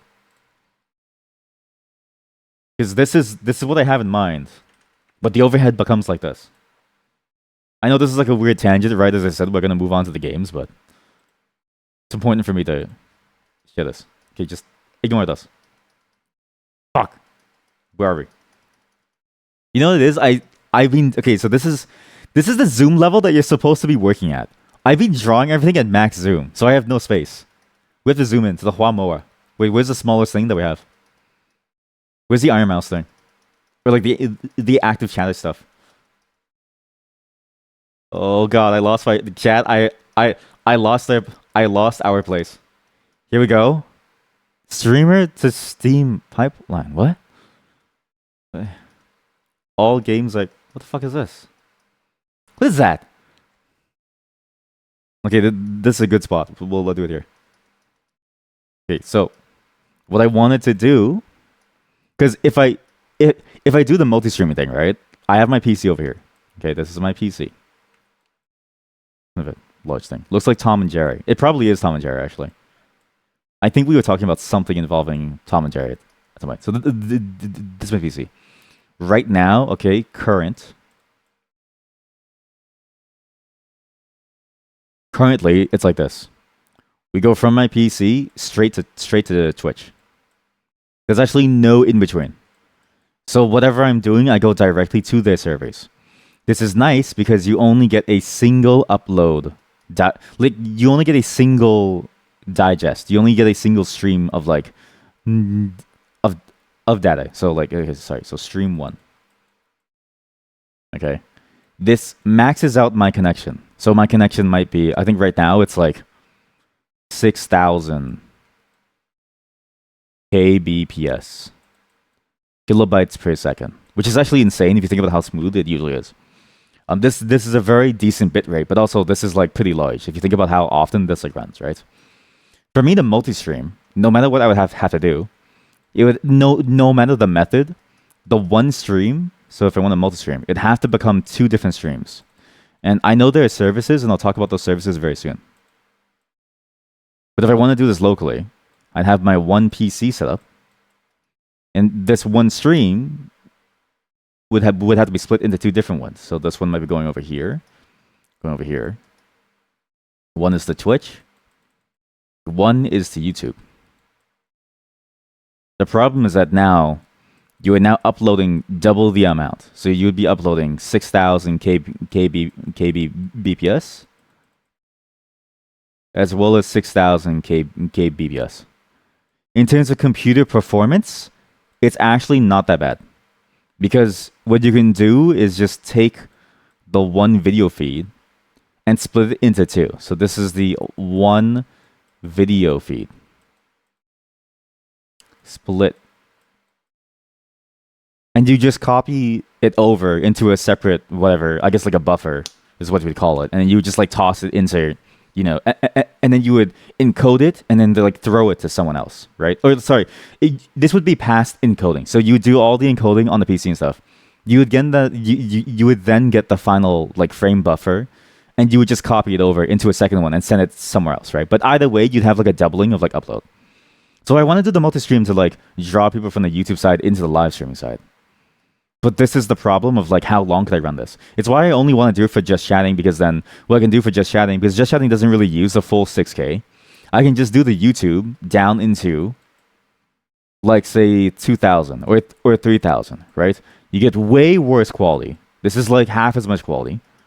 So if you're looking at this from a 1440p perspective, you're now watching it from a 707. So you're now watching from a 720p perspective, right? Which takes it from, 1440p, roughly, I mean, to 720p, roughly. Which is a lot worse. And I could go even lower. I could go 2000, so on. And then it would go lower and like lower and like lower, right? Which I don't mind doing, but I don't know if that's like a good thing. I'm just a yapping stick. Well, not always. It depends on the Just Chatting stream. If we were doing like today's Just Chatting stream with all those various like playful segments, the performance of that, like the way it would look like garbage at 720p, especially the videos, right? Because Just Chatting is where we do the React content. What you would get is the videos would like look like blocks and squares of like stuff. It wouldn't even look like fully formed stuff.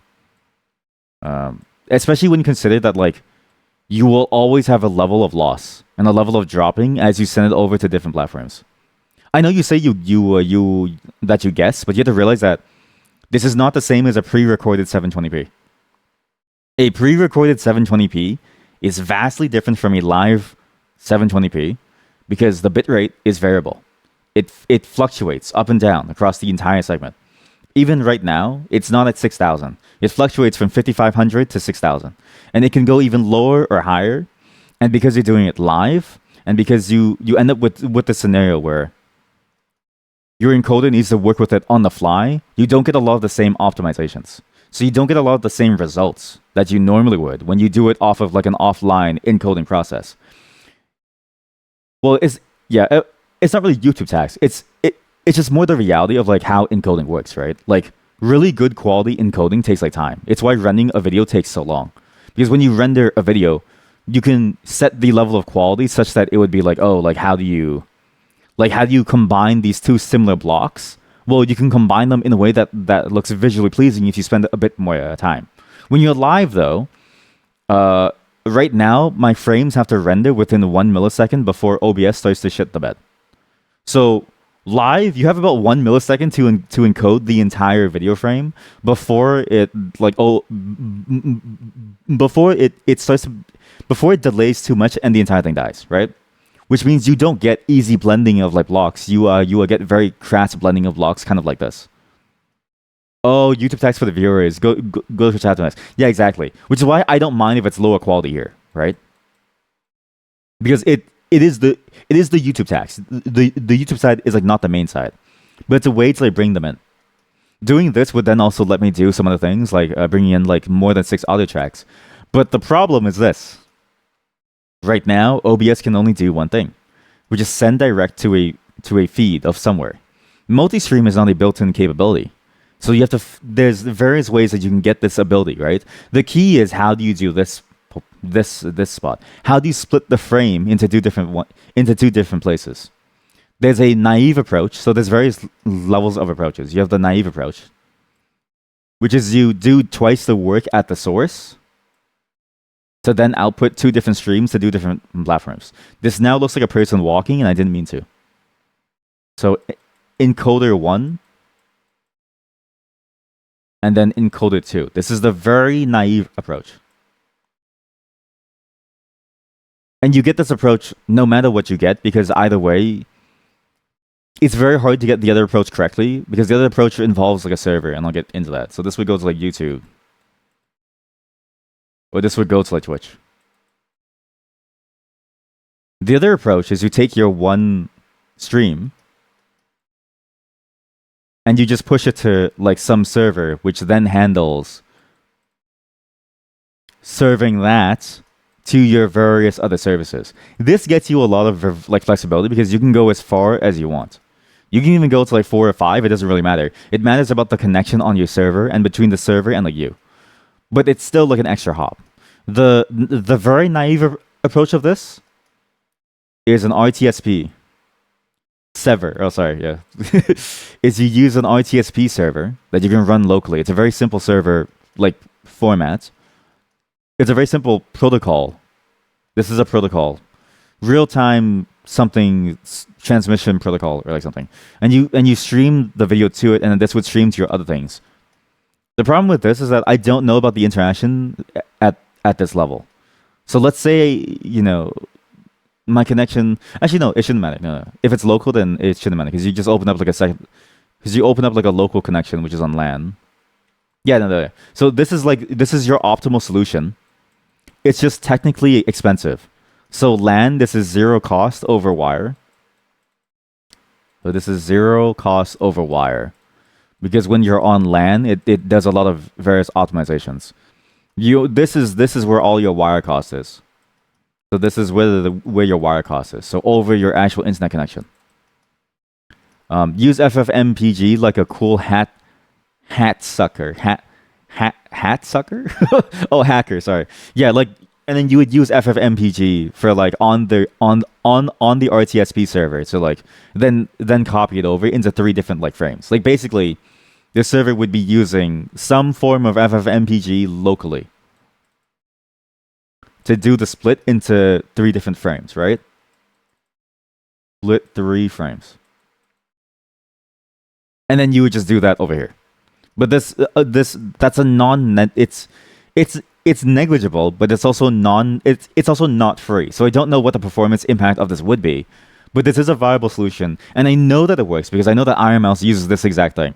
This is a very weird thing. I remember seeing one stream of hers where she talked about it, and she mentioned she does exactly this, which is kind of cracked actually. She actually uses this. There's a plugin for OBS to do this as well. It's primarily used for Japanese VTubers. Most Japanese VTubers that you see actually use this like method.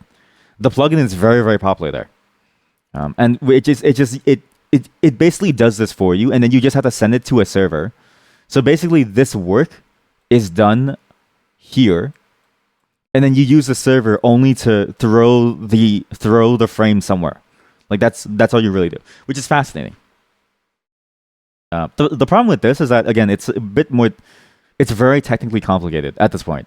And I don't know how to debug this if it fails. So like this is the best solution if I don't want to pay money and I want to run it myself. Is I need to figure out how well this like works, and I need to figure out if it's viable. What the fuck is this? Don't fill. Solid? How do I stop it from filling? God damn it. So this is like the best if doable. Because there's a third option where you have like third-party services, like Restream. So this is now legal for me to talk about on Twitch. Jeff Bezos will not shoot me in the head for talking about this. You can use Restream, which means your PC sends the stream to Restream servers. So this is really weird. I don't like this one because I'll just talk about this. You go to Restream servers, which then pushes out into other servers, right? Like YouTube and stuff like that. The reason why I don't like this is because this is a local network connection if you have to do this at the server level.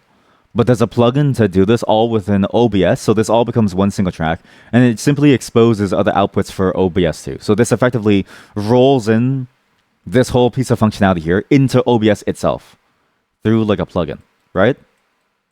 And so you don't actually incur any like extra network jumps. Even if I ran it with an RTSP server locally, let's say I went like a fully homegrown solution because the plugin doesn't work or something, right? Which is a fairly good, I guess, like isolated way of doing it because this is a simple structure that will always work.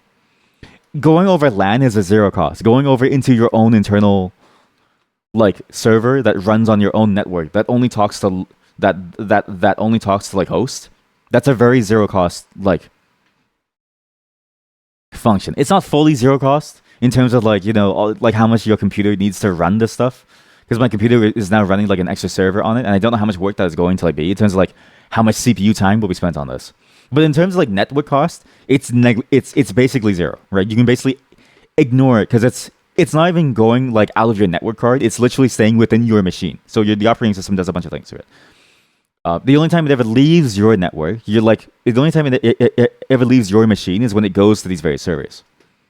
This is the worst option IMO because even though it's low friction, you go into one network hop. So this is a network hop over here. This is a net hop. And then you go into multiple other net hops. No net hop is lossless unless it's TCP, which you can't have a TCP connection for video because you would be waiting forever. Like the video would constantly skip and like lag, and your delay would increase over time until eventually the stream is like 4 hours behind over the course of an entire 8-hour stream because it's waiting for acknowledgement. And you can't just hold a video frame on your computer without having to incur some level of storage costs, which then incurs I/O costs, which is like a whole different mess. So usually you just send it over via UDP or like some kind of thing. Like basically this, you just send over packets, right? Like let's just say UDP for simplicity, but it could be anything. The goal is that it is a non-acknowledgeable transfer that doesn't care about the result of it. It just sends it and it just works. Whether this is UDP or streaming protocols on top of that, it doesn't really matter. The problem with that is that every net hop incurs loss. You can't have a perfect transmission of data across the network.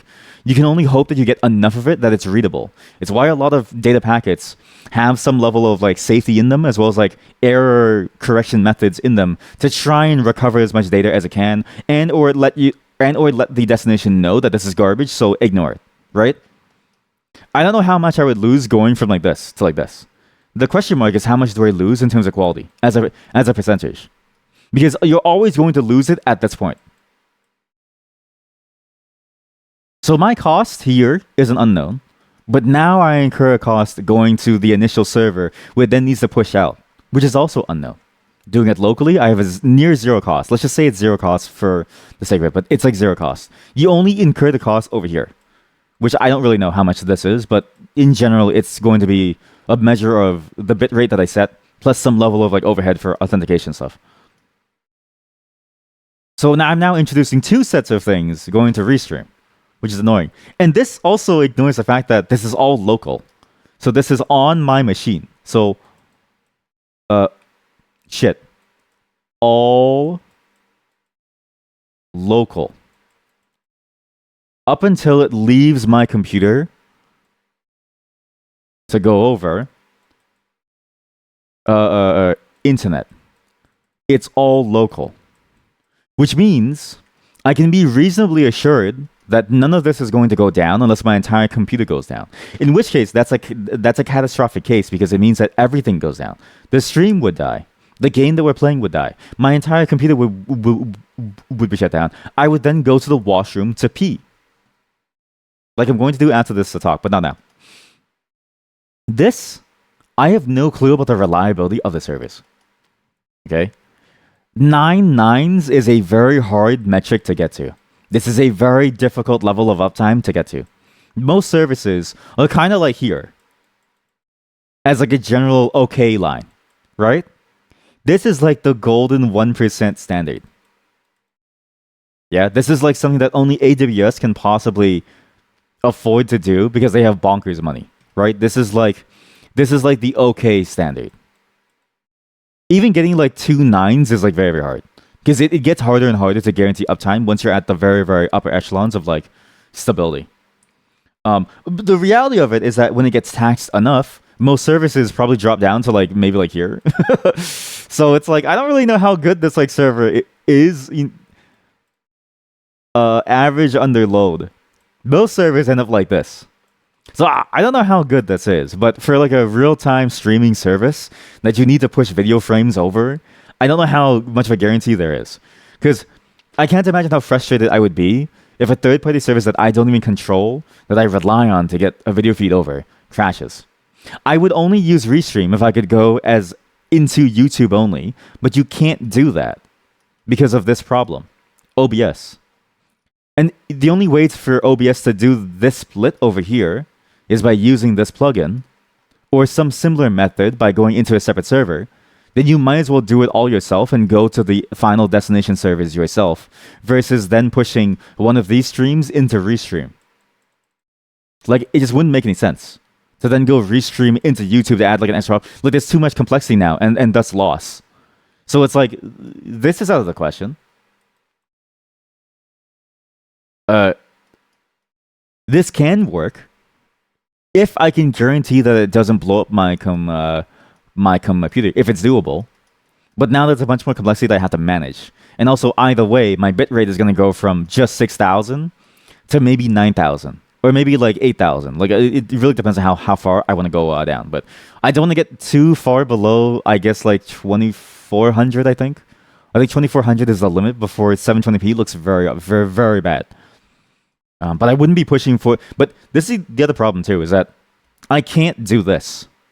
So, because I'm copying the frame over, right? And I want as minimal impact as I can. You don't even get the option to watch at 720p unless YouTube offers that option by transcoding on their servers. I'm pushing a 1440p frame, no matter the destination, because my canvas, like OBS, like it opens up a recording context in 1440p.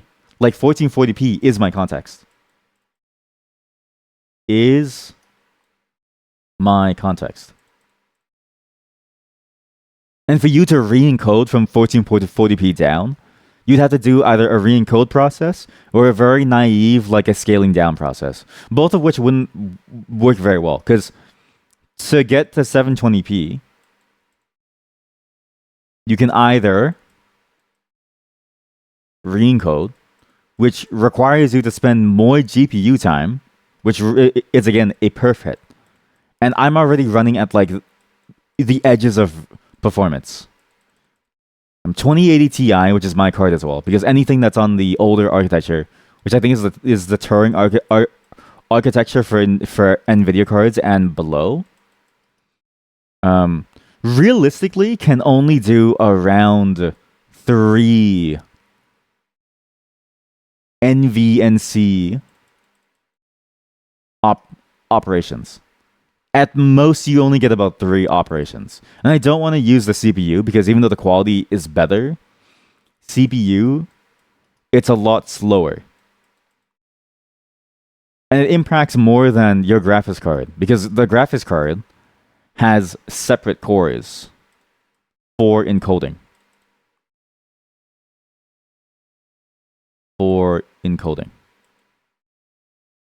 Which don't impact general performance when you play games. Whereas a CPU, it's the same cores that you use for any operation. Which is like you then lose those cores for everything else. Like it's going to be busy, and because it's a live stream, it'll be busy 24/7. As long as the live stream is going, I will lose that performance. It's like a mana reservation in like PoE, right? The other option is I just do a naive scaling. So a naive scaling. But even this isn't free. Depending on the method, this could be expensive or cheap. Expensive or cheap. It depends on the algorithm. Depends on algo. Either way, looks shit. Either way, it looks shit. So it's like, no matter what, you're kind of boned on some level. Again, I don't really care about the YouTube people. They're going to have worse quality, right? Like, there's so many different, like, nuances and, like, different things that I don't want to just blindly say yes or no to it. Like, I want to really think through the various bits of it and then figure out, okay, like, can this work? There will be a test stream with it at some point, where the YouTube side is just going to be set as like a fail, and then if it ever goes down, it's like okay, it's like gone, right? But I need to first know like can any of this work at all, like from like a first principles thing. Is it even worth it to like do for the overhead of like doing it only for 1 hour to maybe pull someone over? I don't know, right? I don't even know how like big the YouTube channel is going to get just for the VOD. So it's iffy. It's an iffy gain for me at best too, in terms of like what I would hope for from the system, for the amount of work that you need to go through and the amount of thought process that you have to go through, and the fact that like either way, if this is my PC, right, I'd have to reserve maybe like right now I'm maybe reserving like this much standard stream for a single standard stream. If I do it this way, what I probably have to do is I now need to reserve even more, which is like I probably have to reserve somewhere to like not like double, but like here. And I don't know if that's actually true, how much this is. Right? It's like, multi-stream. Multi-stream. But these lines are basically like Maloiki. I don't know if they're down here or if they're up here. Like I don't know if it's down here or if it's more like this or if it's more like this. I just know that it's on the lower end versus the middle. I just know it's somewhere in like here, but I don't know what happens when you push it even further. Because the cost of performance does not scale. It doesn't scale in a linear pattern, which is weird. Like, especially when it comes to like the cores on your graphics cards. Sometimes 4 operations running at the same time on like NVNC is fine. Sometimes you only get like 2 max. Sometimes you only get 3. It's why sometimes you see me turn off VTube Studio, because I use one of the 3 instances for VTube Studio, which is silly, but I just want to see how it like works, right? But that's why sometimes I turn it off, because every other method of encoding your face sucks. Like it doesn't capture the like mouth movement, which isn't really saying much, but you know what I mean? So there's a lot of complexity in terms of like how this all scales, and I don't know how or like where to take it. I just know that it's not as simple as I would like it to be. But the experiment will happen at some point. So yeah, what are the takeaways? Upload pre-streams. We're gonna upload the pre-streams. Okay, 4th channel. The 3rd channel is, I swear to God, very important for very stupid small edits. The main channel is my art house channel, which you can probably tell. Don't touch my art house channel, all right? My art house channel is my art house channel. I use that channel to do shit that I really like, which you're gonna see very, very soon. There's something that I've been working on for a while. That's going to come soon. Wait, there's a 3rd channel? Yeah, it's the programming. Well, it's the semi-programming one. It's the one where I have like very, very small compilations of like things. It's like the longer compilation for pre-stream stuff, or like a very specific topic of like pre-stream stuff that like goes there. Where it's like I don't want people to like watch a full thing. I just cut it down to something reasonable because I think it's a topic that will draw in views. Actually, so my 3rd channel is my view channel, because on that channel every single video gets like 2 to 3 to 4,000 views. So it's like that's the one that I use to like draw people to who I am. My 1st is my art channel. The 4th channel would just be raw pre-streams. Is that what the rest? Yeah, it's where the rest of White House 1 was. It was also where the Smite 2 one was. I just haven't been like good about like editing more small cuts of like highlight stuff. It's where I actually wanted. So the 3rd. Okay, so this is raw pre-streams. The 3rd channel is where I wanted the highlights to go. This is where I wanted the highlights to go. Because I already have a place for like the specific long play of the games, and I'm going to have a place for the pre-stream VODs that don't really matter. I want the highlights to go to the 3rd channel, because what's nice about having the highlights in the 3rd channel is that it doesn't clutter my 1st channel, which is my art house channel. Don't touch it. It doesn't clutter the long play gameplay video only 2nd channel. Well, not always gameplay video only. Sometimes I also put like the long stream of like reading stuff there too. But the 3rd channel is specifically for like the highlights that I use to like draw people in. So this is like the draw people in channel / draw viewers channel. Draw viewers in channel. What if your followers came from this, even though they never watch? What if your followers came from this like channel? You guess you didn't realize that it was a different channel, or you forgot. To be fair, this is like that's the problem, right? Like there are too many of them here. But that's the layout that I wanted because like if you're into highlights, you only really care about highlights. And I don't know about you, but when I go to YouTube, here, this is the best channel that I can think of for like trying to find shit. I hate his channel so much.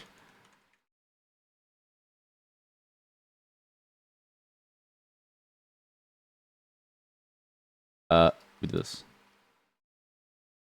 I love Markiplier, but this is what happens when you have one channel for every single thing. I don't care about this. I don't care about this. I don't care. I care about one specific subset of the live stuff, which is when he reviews stuff. Is stupid. I don't care about this very very curated list of games. I kind of care about this, but I don't care about the games that he put here. This is his own curated list of what he likes, and I don't care about these games in particular. I don't care about this. I don't care about this. I don't care about this. I don't care about this. I don't care about any of these. What I care about is this. But for me to get to this, I had to filter out all of these, which is like my annoying part. I actually use his channel as a template for what I hate. It's why I do it my way, which is stupid, but also like it's fun for me. It's like better for me, if that makes sense. Oh, put all those in the recommend channels. Yeah, they're all in the recommend channels of each other. Yeah. Eventually, though, I am going to think about maybe consolidating these in some way, but I don't know how to consolidate them.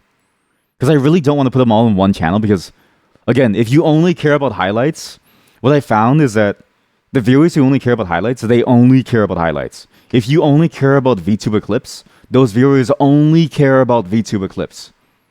They also really, really, really don't like watching raw pre-streams. Like, and the thing that kills you, this is the thing that really hurts, right? I would do it if the algorithm didn't punish you so much for it. If you could have one channel, so if you had like one channel with everything on it, right? So one channel with everything on it, and you just segment the stuff out, it'd be doable. But the algorithm sees it like this. You may have 10% over here watching this, 20% over here, right? 20. That's 30%. You may have like another yeah, you may have another 15% over here, right? Then you have 30, 45. Then you have 55% watching your videos in like general, right? What the algorithm sees is that only 55% of your subscribers click on all of your videos, or 15% of your subscribers click on these types of videos, but it doesn't know that these are different types of videos. The algorithm doesn't know that the videos you upload are different types of videos. The algorithm thinks that the algo sees this. Algo sees this.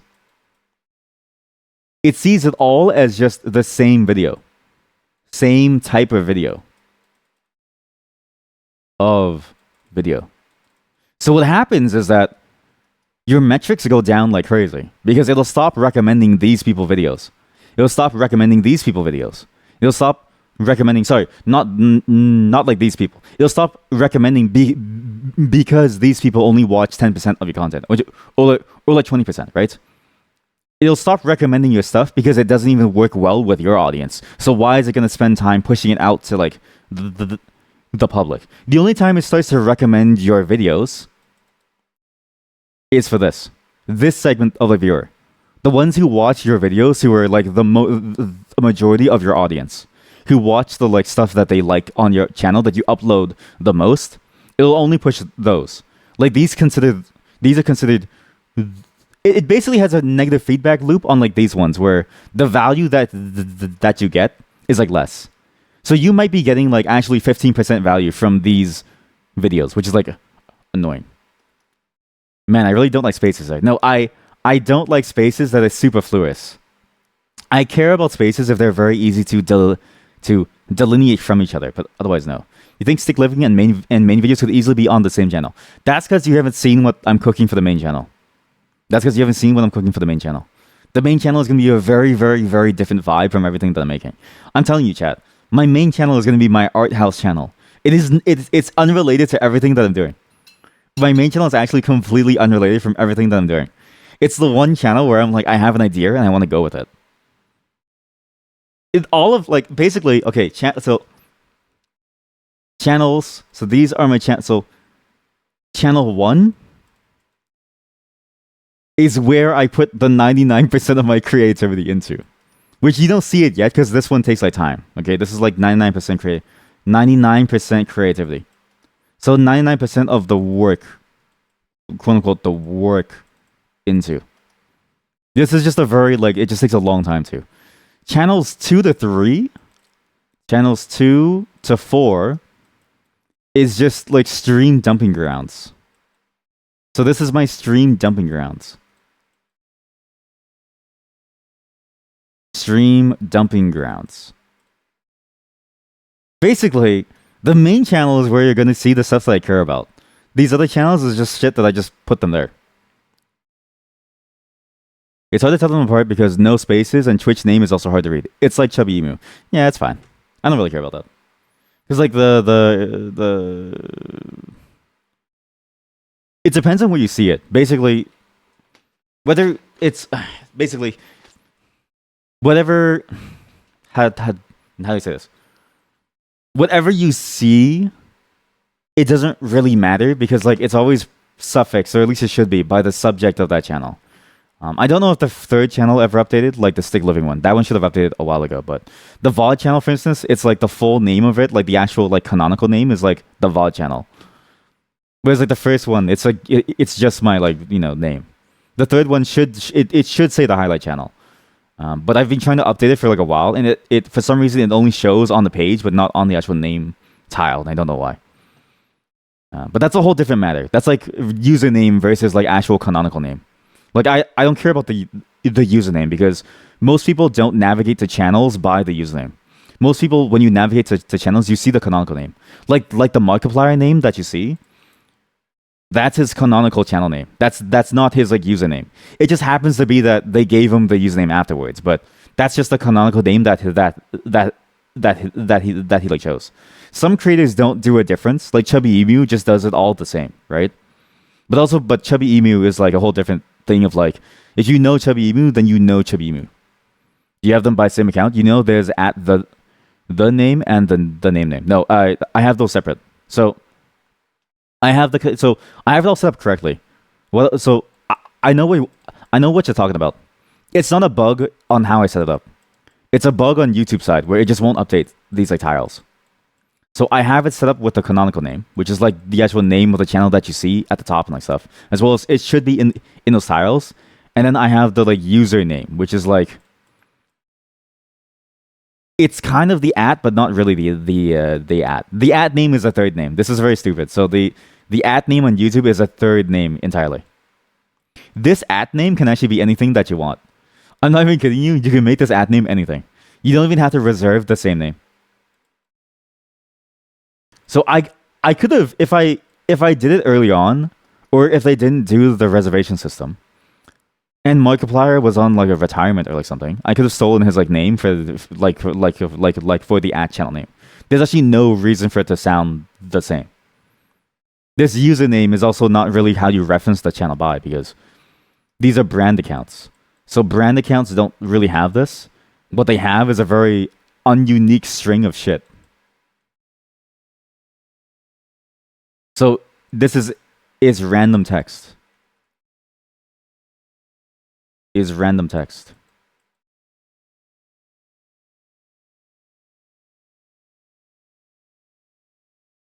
And so what you end up with for brand accounts is you only get the canonical name. Realistically, this is the only one that you really get. The name is changed in the Google account. No, that's only for personal YouTube accounts. I don't have any personal YouTube accounts. All of them are brand accounts. So every single one is a separate account that my personal account, well, not my personal account, it has to be kind of personal, but like it's under, there's a whole different, I'm under a very interesting business favor with my buddy for him to stand in as the name for all of my stuff. It's interesting. But basically, when you make a brand account, it's a separate account that's owned by the main account. And so you don't actually change the name from there. You change it all from the YouTube side. Basically, the YouTube side then owns the brand account stuff. The name that you change from the Google side is only for your main account. So this is like YouTube brand account. So whatever you said only applies to personal accounts, which I wouldn't recommend. If you're gonna make a YouTube channel, don't use a personal account because it's very easy to accidentally leak your details. Very easy. It's also a pain in the ass because if you have some issue with your account, it affects your personal account, which affects everything, like your purchases, your email, literally everything.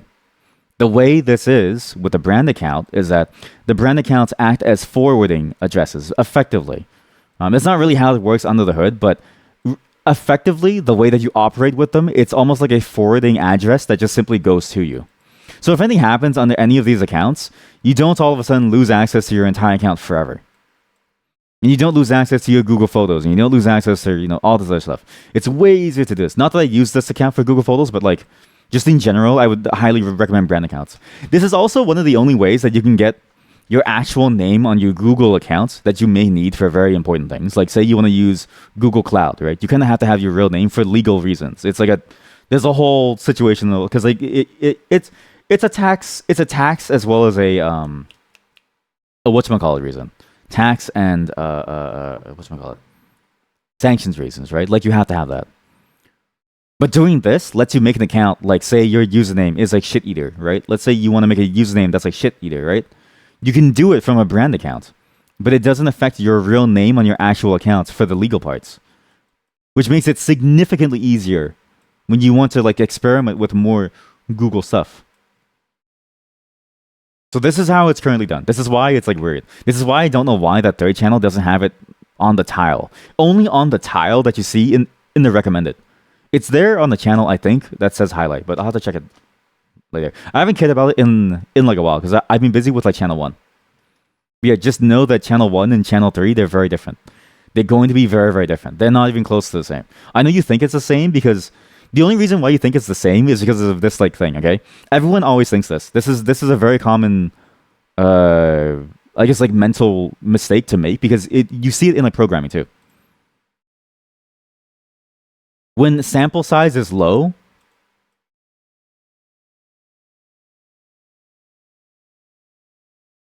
everything looks the same. Everything looks the same.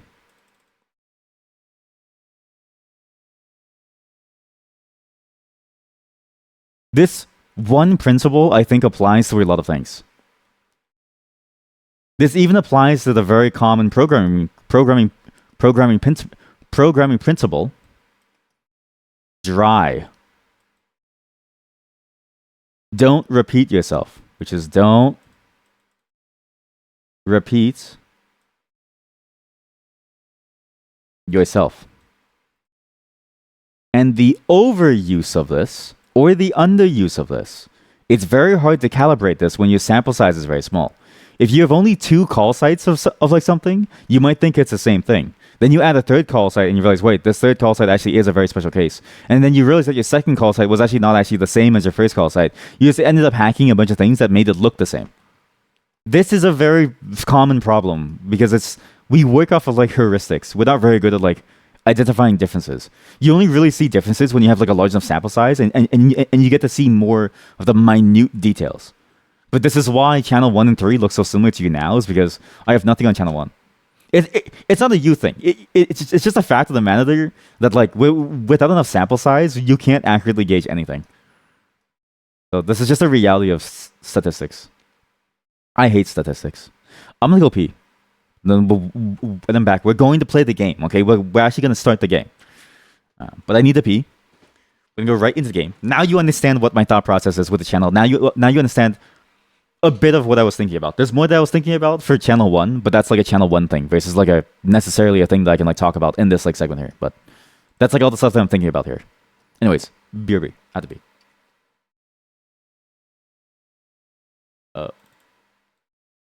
EBP.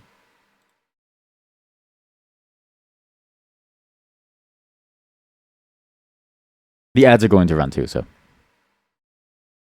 get shit on.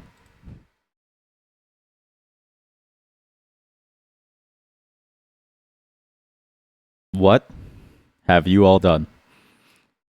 What happened to the iPad? Billy? Billy, are you on those porn sites again? Fuck! What did your mom and I tell you, huh? It's the family iPad! God! You keep going on these fucking porn sites, Billy. Fuck off! Wish we'd never born, Billy. I'm back, chat. I need to get rid of the bottom, actually. The thing at the bottom, the sultry souls, this is better placed somewhere else. Bussers. Okay, here we go. I lost. Here, all clean now. All clean. All oiled up. Oil up. Oil up. Oil up. All clean now. We're going to watch something because one of you said that I was a cow. Grass jelly is actually good. Also because I got a bun. So we're gonna watch this as I show you this. And actually, this actually might be the last thing that we do today because I actually have to go. I'm so sorry.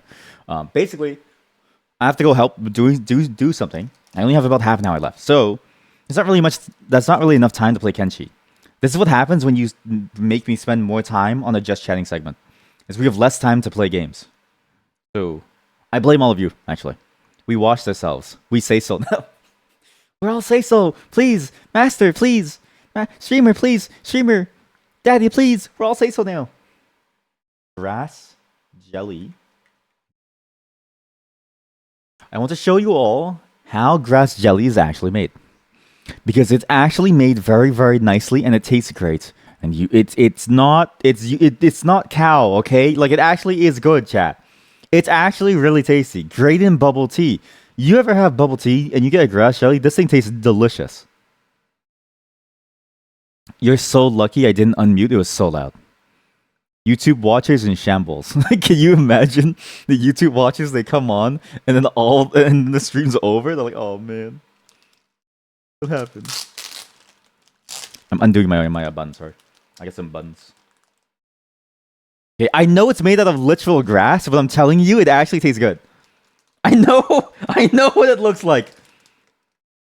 Okay, but the key is you boil the grass to get the liquid out, to then churn into like an actual juice to then have. Okay, so what they do is they take grass and they boil it. It's more complicated than cows. It's way more complicated. Okay, cows are stupid. The way that cows make grass jelly, yeah, you might be a cow. I'm telling you, it's good.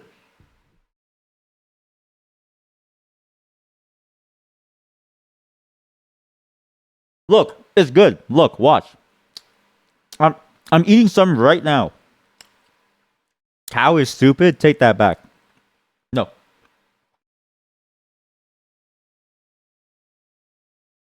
You heat it up, and inside, the grass will boil. It's like making tea. It's basically just a tea jelly, okay? If you like tea, then you'll like grass jelly. There's no grass involved inside the jelly. You just make tea out of it. Basically, it's a tea jelly, right? People think it's like a grass jelly, like you use grass inside of it. But no, you just make tea out of grass, and then you use that tea to make the grass jelly. It's not even grass. It's a specific type of herb. It's a herb. Looks so good. No, this is not the jelly yet. Look. This is the process, right?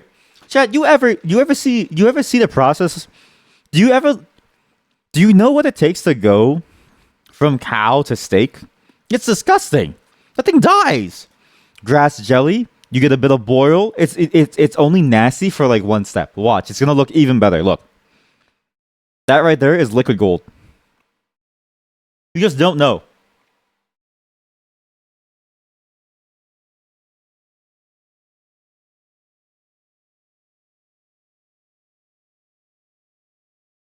Okay, that actually looks like shit though. That looks awful. But you get the herbal essence. You then get like the gelatin inside, the like gooey bits. You get the liquid. And you make jelly out of it. Look. This is where it shines. This is where it shines, chat. Look at that. You see that bottom? It's like sifting for gold. It's like the Yukon Gold Rush. Is it the Yukon? I don't know.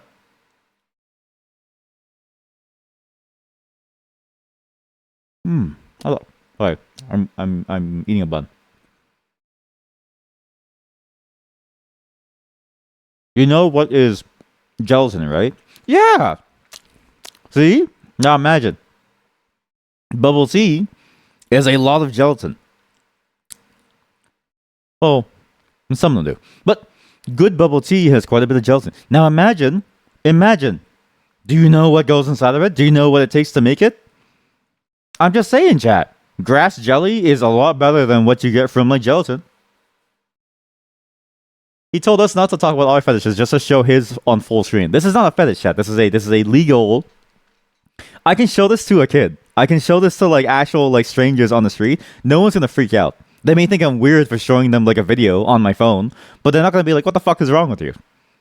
Look at the jelly. Oh, look at that. Look at it, so gooey. Oh, look at that. Oh, squish it. Oh, that's satisfying. Watch. They're gonna do it again. Watch. Listen. Oh, it's like releasing like a massive shit. You can show lollipops to kids. No, you can't. I'm gonna ban you.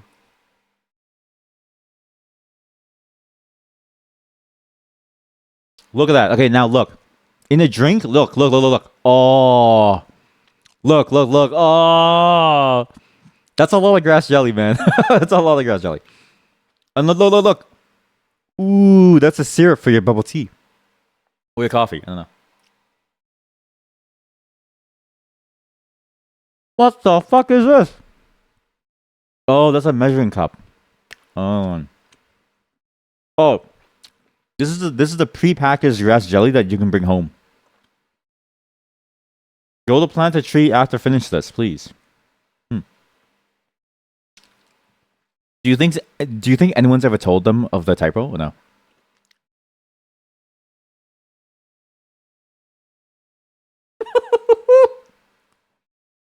Soft, sticky. I've never wanted to see something describe itself as sticky in my entire life. Ever. This doesn't make me go, ah yes, good. This makes me go, ah yes, disgusting. Soft and sticky. Like my dicky.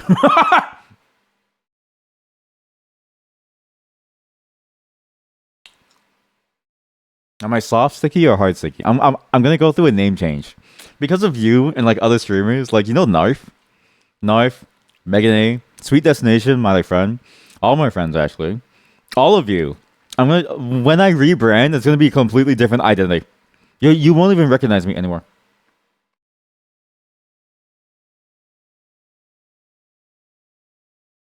I'm gonna join Visojo, get them to like commission me like a really nice model. I, I'm gonna be like, please, for the love of God, make it look as human as you can. I can't possibly be known as like a stick anymore. I'm done. Now look at this. Look at it. Ice. Look. Open your eyes and see the truth. Look. Grass jelly. What the fuck? Milk? What the fuck is this? Bubble tea. Sorry. That was the wrong video. That was like a snuff film. That was like a snuff film for grass jelly. What the fuck? Here we go. Look at this. Bro is literally cow, grass and milk. You know cows like don't drink their milk beyond like a certain age, right? Like, do you suck on your mom's titties at the age of 20? So milk is the no-no for me. No, it's milk and grass jelly. That's a disgusting combo. Well, not disgusting. Look, it's Gongcha. Everybody loves Gongcha. I bet you know what Gongcha is. I bet you do. No, I don't drink. I don't like milk. Hey. Hey, what's up, man? Come back here. Hey, man, what's up? Yo, can I get a large milk tea with extra grass? Yes, sir, come back. I'm not done ordering, please. Come back, please. Oh my god, he used a square.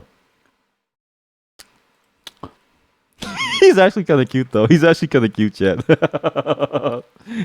He's actually kind of cute though. That's actually kind of cute. He's like, hello.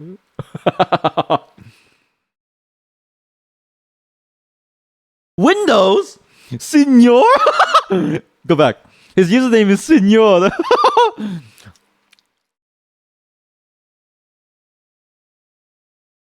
I'm gonna get some more buns. Give me a second. I'm gonna let it run.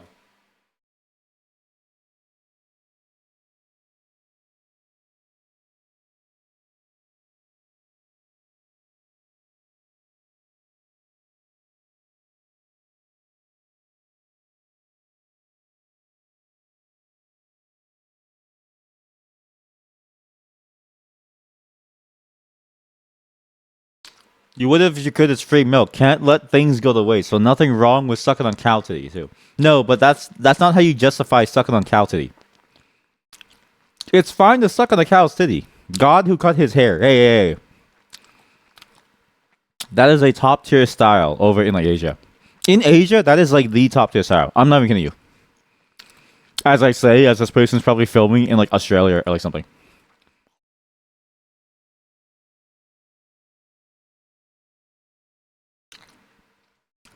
That's your boba in boba tea. And you say grass jelly is too much? You say it's too much? Huh?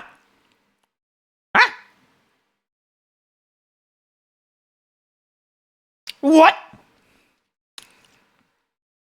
Look at the chat message. You don't drink boba. I'm sorry. I didn't know that my chat was full of degenerates. What do you mean? Why? Try it once. Try it once.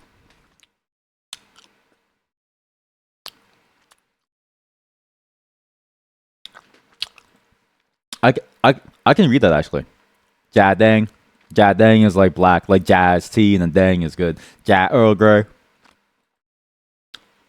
It's weird that there's Vietnamese on there. This is not a Vietnamese brand. Gongcha is like a different brand. Allison tea? What? Why would you? You hate when something gets stuck in your throat suddenly. Oh, but the key is suddenly, right? If you know it's coming, then it's fine, alright?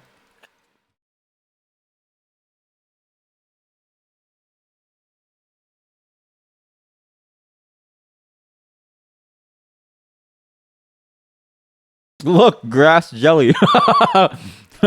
Me when I open my vat of green tea.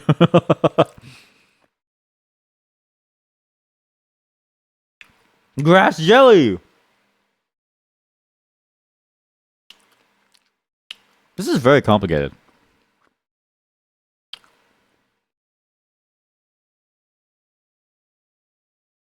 It actually is like true though. In like Gongcha, all the tea brewing is banned. My wife and I knew someone who like owned a bunch of Gongchas. My wife and I knew the guy who like first brought Gongcha to Toronto. He's fucking rich. Has like a sports car and like everything. I'm like, holy shit.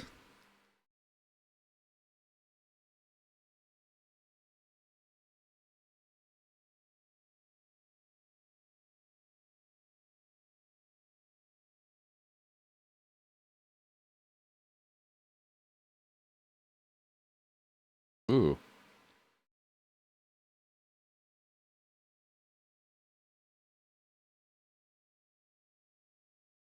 Okay, well, there's no grass jelly. What's the grass jelly? What are those? I think these are like lychee jellies. That's cum.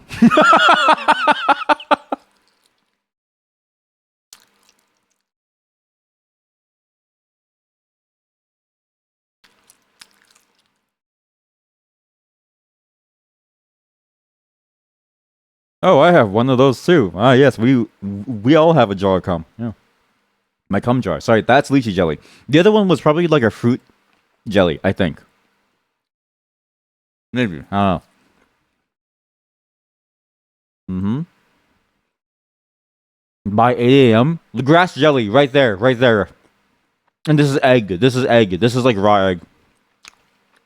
I'm joking. That's an egg pudding. Grass jelly, egg pudding, lychee jelly. I think this is like a fruit jelly. That's just corn, my guy. That's just fucking corn, my guy. What do you mean? What is that? What the fuck are these? Ice? Ice and slightly dirtier ice. The fuck is this? A really clean ice. What are those? It is Australia. I knew it. This guy's in Australia. How did I know? I can look at an Asian person and tell where they live in an instant. I looked at him and I was like, Australia. He lives in Australia. This is an Australian video. I know for sure it's Australia.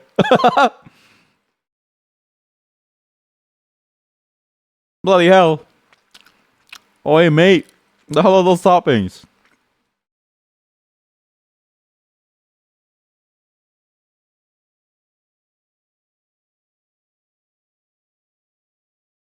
I will say, working at the storage sucks. Because there's so much that you have to do. You have to do a lot in like a very fast pace too. It's very, very hard. Okay, so the reason why he touches that is to make sure that it doesn't lose pressure. If there's a leak, then he would know by like touching the top. That's a much better blender. Royal milk tea with coconut. I'm sorry, why is there a shaker? Why do they make these people shake things? Dude, I feel kind of bad for them. You have to shake it like you're in like a bar. The fuck? I'm sorry, I paid for the drink. Why did you throw it away? I have to play in half speed because he sped it up. So I'm gonna play in half speed, okay? Now it's normal speed. Look. It gets full, right? He has a bit extra. He's like, I could leave it for you, but fuck you. It's like, fuck your drink. You don't get anything. Fuck off. Oh, come on, man. I paid for it, dude. Come on. Oh, he washes the rest of it. Drink it. I would have drank that. And then it would have gotten fired. Starbucks? Dude, that's messed up, man. Imagine coming into into another store carrying another store's cup. Like, that's the ultimate flex from like a corporate perspective, right? This is corporate cucking. This is corporate cucking, like on like a live level. Corporate cucking on a live level is when you go into another corporation with your corporation's cup to like cuck them. Because they could have sold you their cup, but they can't anymore because you have someone else's cup. You just corporate cucked. That'd be a lot of calories if you were to drink the remains of every drink. Yeah, but then you would never have. But then you would never have to. You would never have to like eat. They spit into it at the end. Yeah, probably. Like Starbucks. Yeah, okay, but like, you would never have to eat ever again, right? Right? Boss makes $1. I have to stay at the hospital overtime because I'm like losing because my blood sugar is too high, right? It rhymes. Look. It's over. Look, he even spilled some. Chat. Look. Gets to the top. It's right there. Look. It's starting to overflow. It's nice. Spills the. He didn't even try. Look at that shit. The way it splatters. Oh my god, the way it splatters onto the side. That's disgusting. Imagine losing so much bubble tea, chat. Watch, we're going to go frame by frame. Okay, frame by frame. Frame by frame. Look. Boom, boom, boom. It's gone. It's over. That's like half the like drink. He gave up. It's only 9 a.m. True. Yeah, that makes sense. You don't need to buy food. See? You can be like a monk, living off of tea. So say if the explorers, as they first found Asia. Huh? Oh my god. He's like, okay. You know what's crazy? The Starbucks cup went unscathed. The Starbucks cup didn't even have a single shaving shaved off. But look at what he does. Look at what he does. He's so mad that he got corporate cucked live on like camera that he did this. Look. Look. The whole drink is gone. That's like, dude, that's like 2 sips. Nestle put a finger in and wiggle it around. He better not dare. Okay, good. I was gonna say it's not filled up yet. Okay, so he fills it up, kicks it off. Nice. Okay, cool.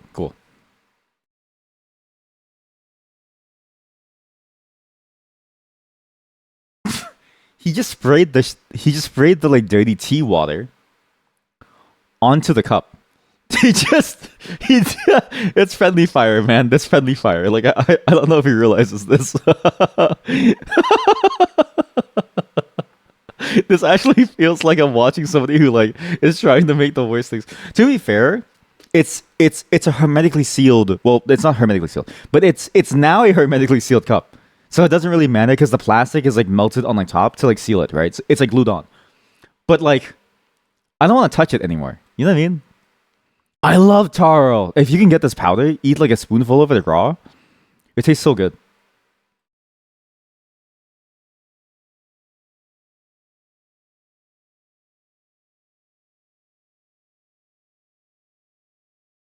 All right, LE. I should add this emote.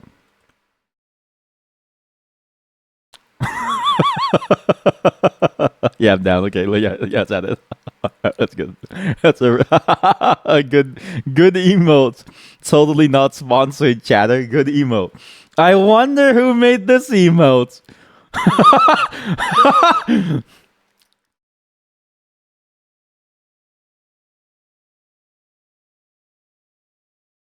That's a good frappe.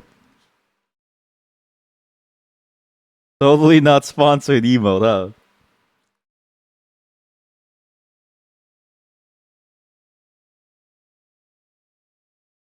See, like that's the beauty of 7TV, right? 7TV, you guys can make an emote. I can put it on there. Twitch emotes, I get 5 slots. I had to make all of them. I'm sorry. You know what? Twitch's emote system, Twitch's chat got cucked by 7TV. Corporate cucking.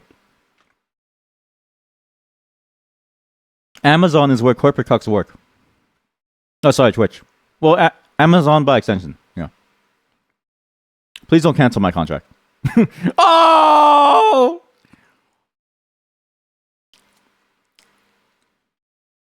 This is like a video game. Like watching someone do this is fun. Cooking grass jelly. Chat, we're about to see him cook grass. What the fuck is this? Huh? That's not grass jelly. That is not the same. That's not grass at all. That is not the same grass that we saw last time. That's a sham. Where is my raw grass from the fields?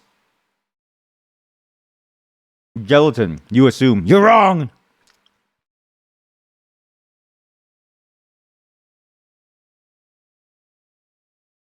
I don't see a single grass here. Cooking custard pudding. I know that song. Wait, I know that song.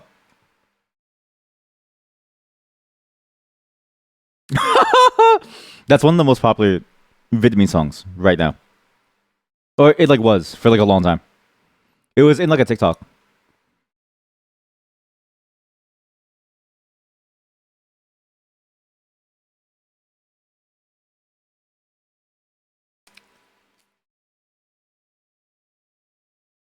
Well, there you have it. That's how you make bubble tea. Custard. I actually think the custard pudding, if you do get bubble tea, don't get the boba bubbles.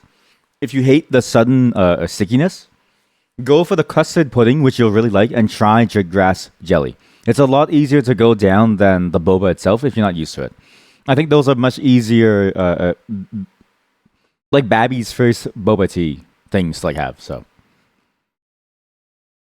but yeah, those are a good time. I'm gonna go now. As I said before, I need to go because I have to go somewhere and I'm done eating, so I need to clean up and stuff. I'll be back tomorrow at the regular time. We'll be playing whatever I feel like on that day, as long as we don't just chat for too long. I'm gonna make that 4th channel tonight. I'm gonna upload a shit ton of pre-streams. Like every single one, I'm just gonna upload them, and then a new one is gonna release every single day until we.